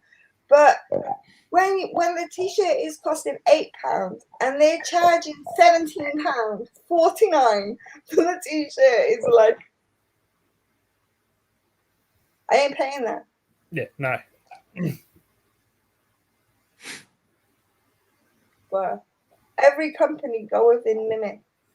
And anybody, like, I know half the people in the spider world make their own merch. So if they're going onto these stores to make their own merch, they'll see that the stores have a base price. And they'll see that there's a base amount of, what do you call it now? What did I just say it was called when you've got stuff on top? Profit. Yeah, there's a base amount of profit that you're allowed to go down as low as. So I go as low as possible, and then that's me happy.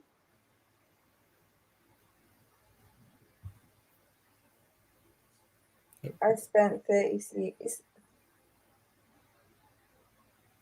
Okay, US conversion for each 3 t-shirts on the phone that have handmade every shirt she can.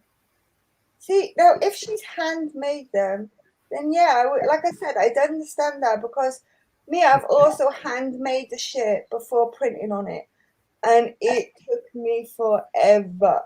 Like, the first attempt took me almost 4 hours. Then it didn't even work right. I had to take it all apart. The second attempt, same again. Didn't work right. The third attempt, once I figured out the sewing, like how to use a sewing machine, how to fix everything together, like it didn't even take about an hour to get everything replaced. But by then I already had everything cut out. So I didn't need to do the cutting because I've already done that. So the time then was already half because everything was already done. I just had to figure out how to keep the stitching proper.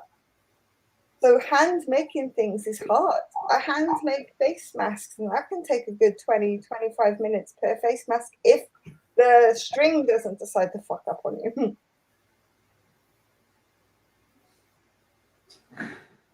I want to know about baseball caps.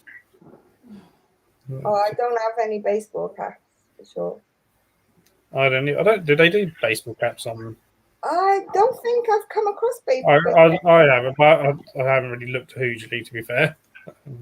No, I've pretty much looked at everything. You could buy a bath towel, you could buy a blanket, but I don't think I've seen a baseball cap.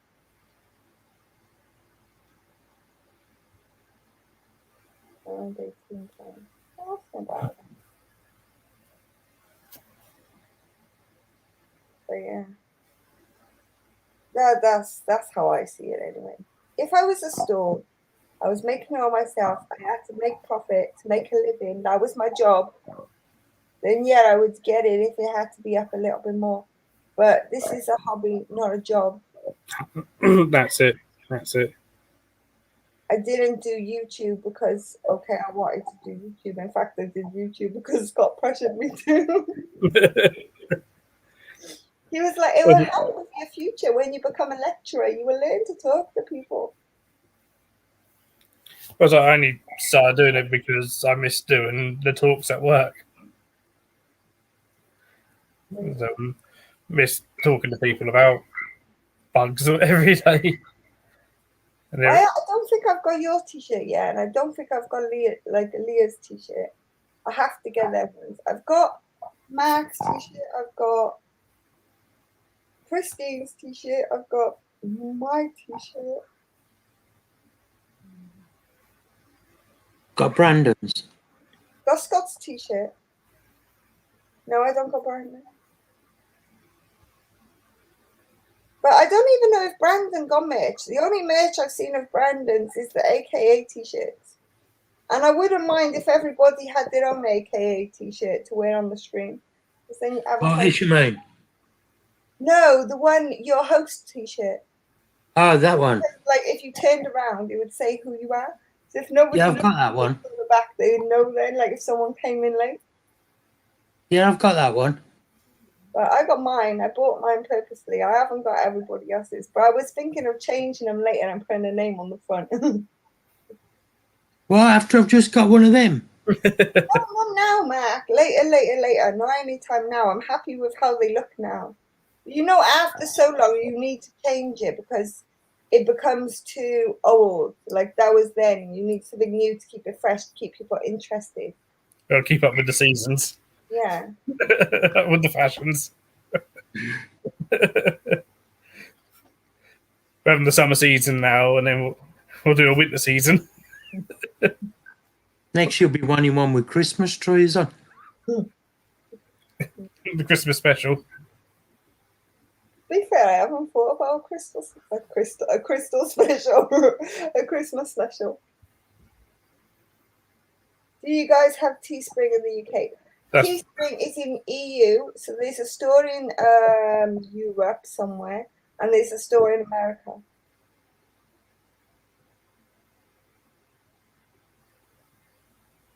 Yeah, Teespring is international.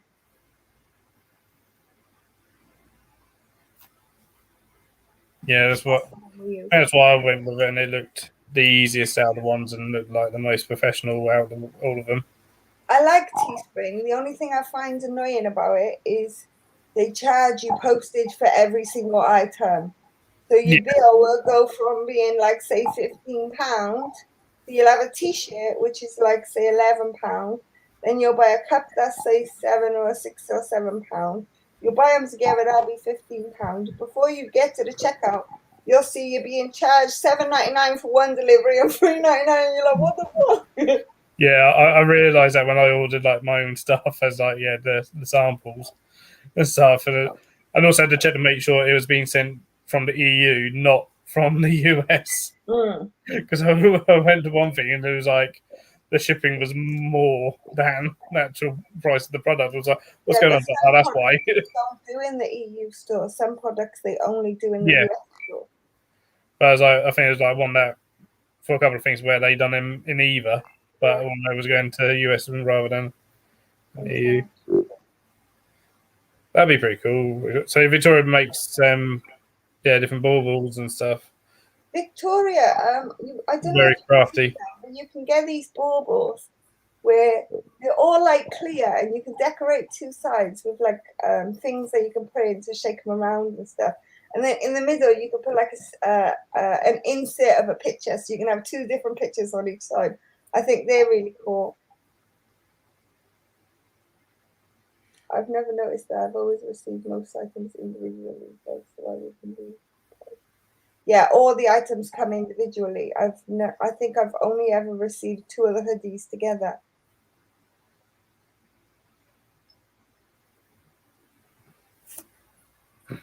Yeah, there's anything, but at least the only things I've had from there so was t-shirt, mug, and face mask, and quality seems pretty good.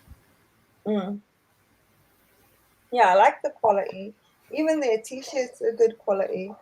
I've not tried their face mask. I refuse to pay the shipping for a flask, so I'm not buying one of them. I almost bought one. I seen the shipping, I was like, I'm not paying that.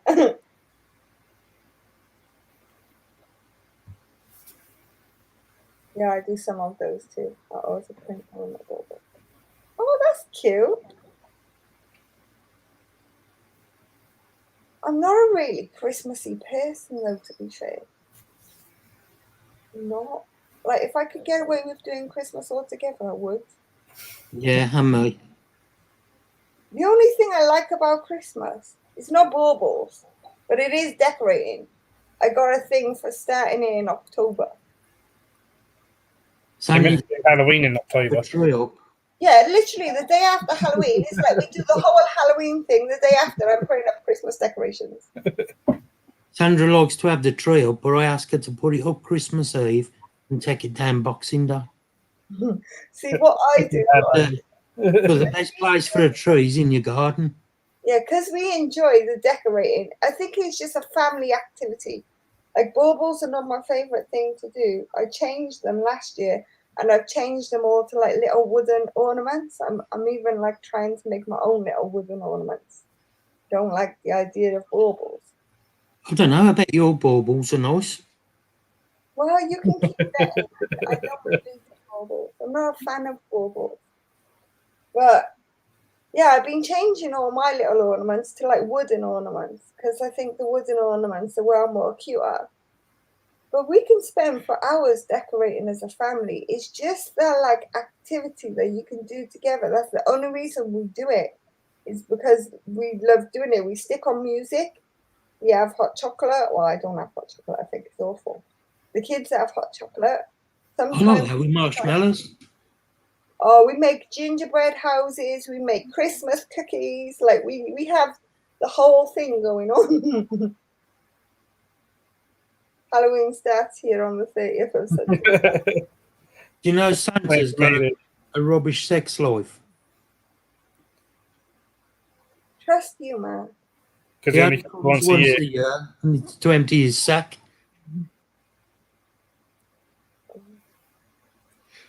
See, we don't really decorate for Halloween. We were confusing Christine with our talk of baubles. Baubles. I like ball ornaments. See, I'm still waiting to find some really nice, decent wooden baubles. I haven't found any yet.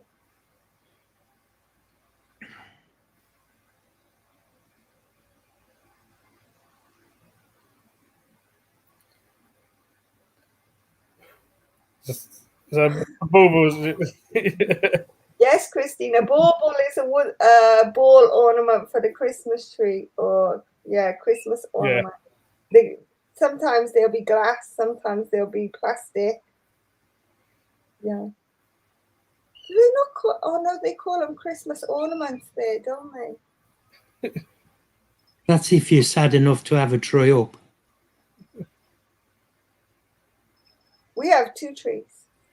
And then I normally buy the real ones and decorate them and stick them all around the houses. I do as well, Michael. Okay, Away, but nobody wants them.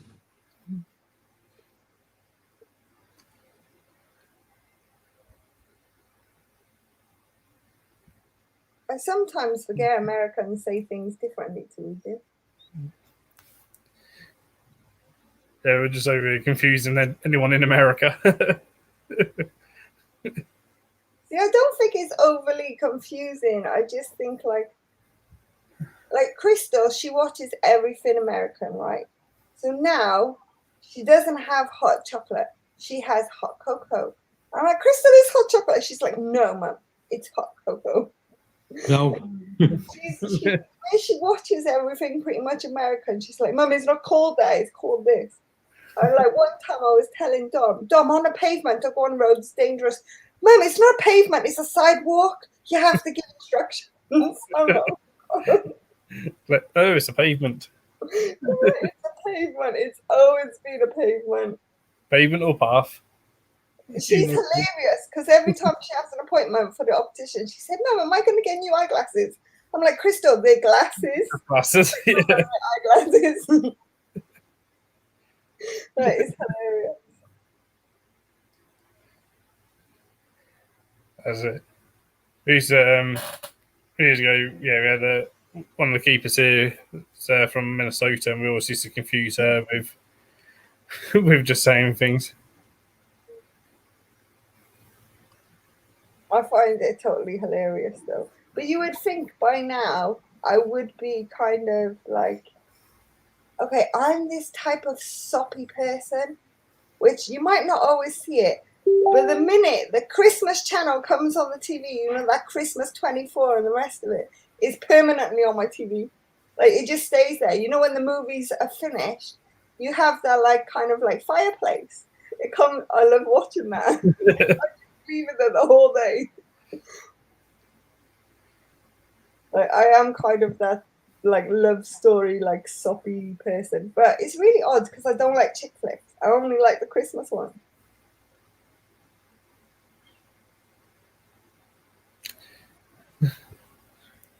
I live for Halloween. We only go out on Halloween. We normally, well, until COVID happens, we normally go to all the events, you know, like the ones that are outside. So we spend so much time outside. There's no point doing anything inside. Like, we'll just maybe stick up some, because Chris took like them spider webs that like light up. Oh, yeah. Do you dress up for Halloween, Ellie? Yeah, I will. Yeah. Yeah, but Crystal nicked all my costumes. So this year I'd have to get a new costume if we did something. What was I last year? I was Harley Quinn. Nice. Do you know Harley why? Quinn with the hot pants. Do you know why witches use brooms? Go on, Ma. Go on. Because the vacuum's too heavy. But it wasn't too heavy on whatchamacallit, Hocus Pocus. The I vacuum. don't know. I've never seen that film. Have you not? No. See, I don't know why. I won't dress up as a witch. I think it's too controversial nowadays. Like, everybody is going to be a witch. Because it's like the easiest thing to buy. So I don't bother being a witch. I try and be something different. I'd even turn up as a bloody monkey if I could. Just to be odd.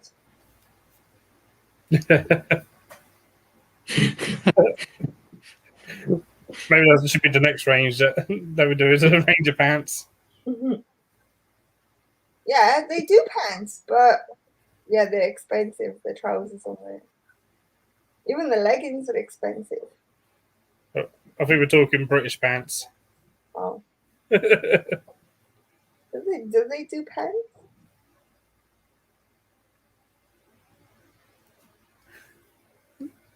So. It's the face mask. I thought it was a pair of pants. How is the face mask anyway? I've never bought it. It's what it is. I think mine's a bit too. I need to stretch the elastic a bit more. But it's really. Shall I just grab it? Might be easier.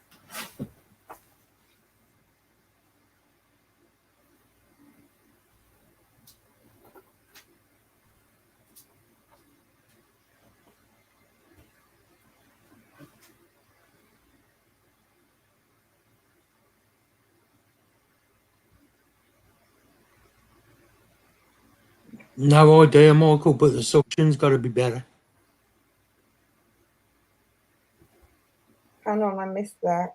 Mark talking of vacuum cleaners. If you clean your vacuum cleaner, does that make your vacuum? I don't know how I've just read that. So yeah, it's quite big. Oh, okay. That would probably suffocate my whole face then. One that size, Ellie, you could wear it as a nut as well. No, the blue ones. The blue ones can sit here under my chin and still come up to my eyebrows. That's because you're a dwarf species. Yeah, it's the biggest mask I've got. Oh, wow. They make them the same way as I make them as well. I was just looking at the stitching. Right, Leah, take care. Hi, Leah. Hi, Leah. Don't know. Might end at 11:30, so if another sort of 5 minutes. Has just realised it's coming up to 11:25. Oh, I know. I got the hospital early in the morning. Oh, nice. Is it a long appointment or a short appointment? It's only a short one. It's only to get me warfarin levels checked because they're still too high. Oh, wow. So they're going every 6 weeks now. Until they come down, I've got to go every week. I only got to take the kids to school and wait for a delivery. I'll be working. Don't work too hard, Phil. I ordered shoes. There's a bunch of experiences tomorrow that I booked. What's that? Experiences with what? I think we're all doing at least one tomorrow. So I've got a tortoise experience booked. So you take people to go and see the tortoises and sort of hand feed the tortoises. Nice. Stuff. I mean, there's a capybara experience, and I've done one of those today. So you take people in with the capybaras, and they can feed the capybaras. Right. It's nice. and stuff. And then there's like a couple of otter experiences. They don't go in with the otters because they'll bite. But they sort of do. They get shown how to do like training with the otters and stuff over the wall, and yeah, throw food to the otters. Still a nice experience for them, though. Yeah, and it helps us out financially because obviously, yeah, it's paid for and stuff, and Yeah. they sort of get half hour with the animals. Ellie likes otters. I love otters. Ours never shut up. Always screaming. I'm not saying nothing to that. Mark, you've always got something to say, whether you say it now or it's going to come out at some point. I was going to say Ellie likes otters, but she's otter. Nobody would believe Mark or a missus sitting like almost right opposite him. Listening to it all. Yeah, but you know me, Ellie. I'm a flirt. I know you are.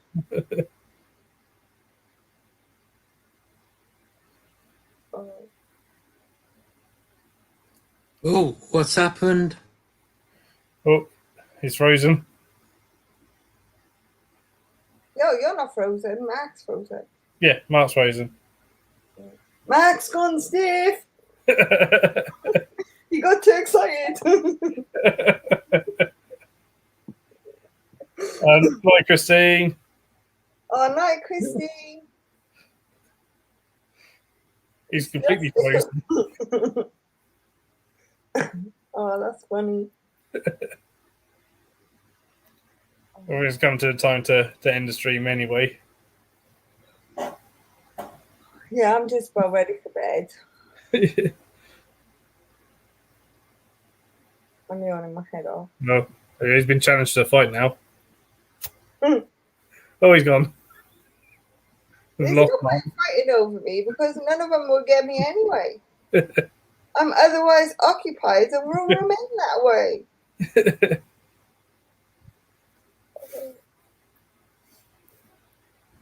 Mark, what happened? You went stiff, now you disappeared. Mark's gone rigid. Mark's like, no problem.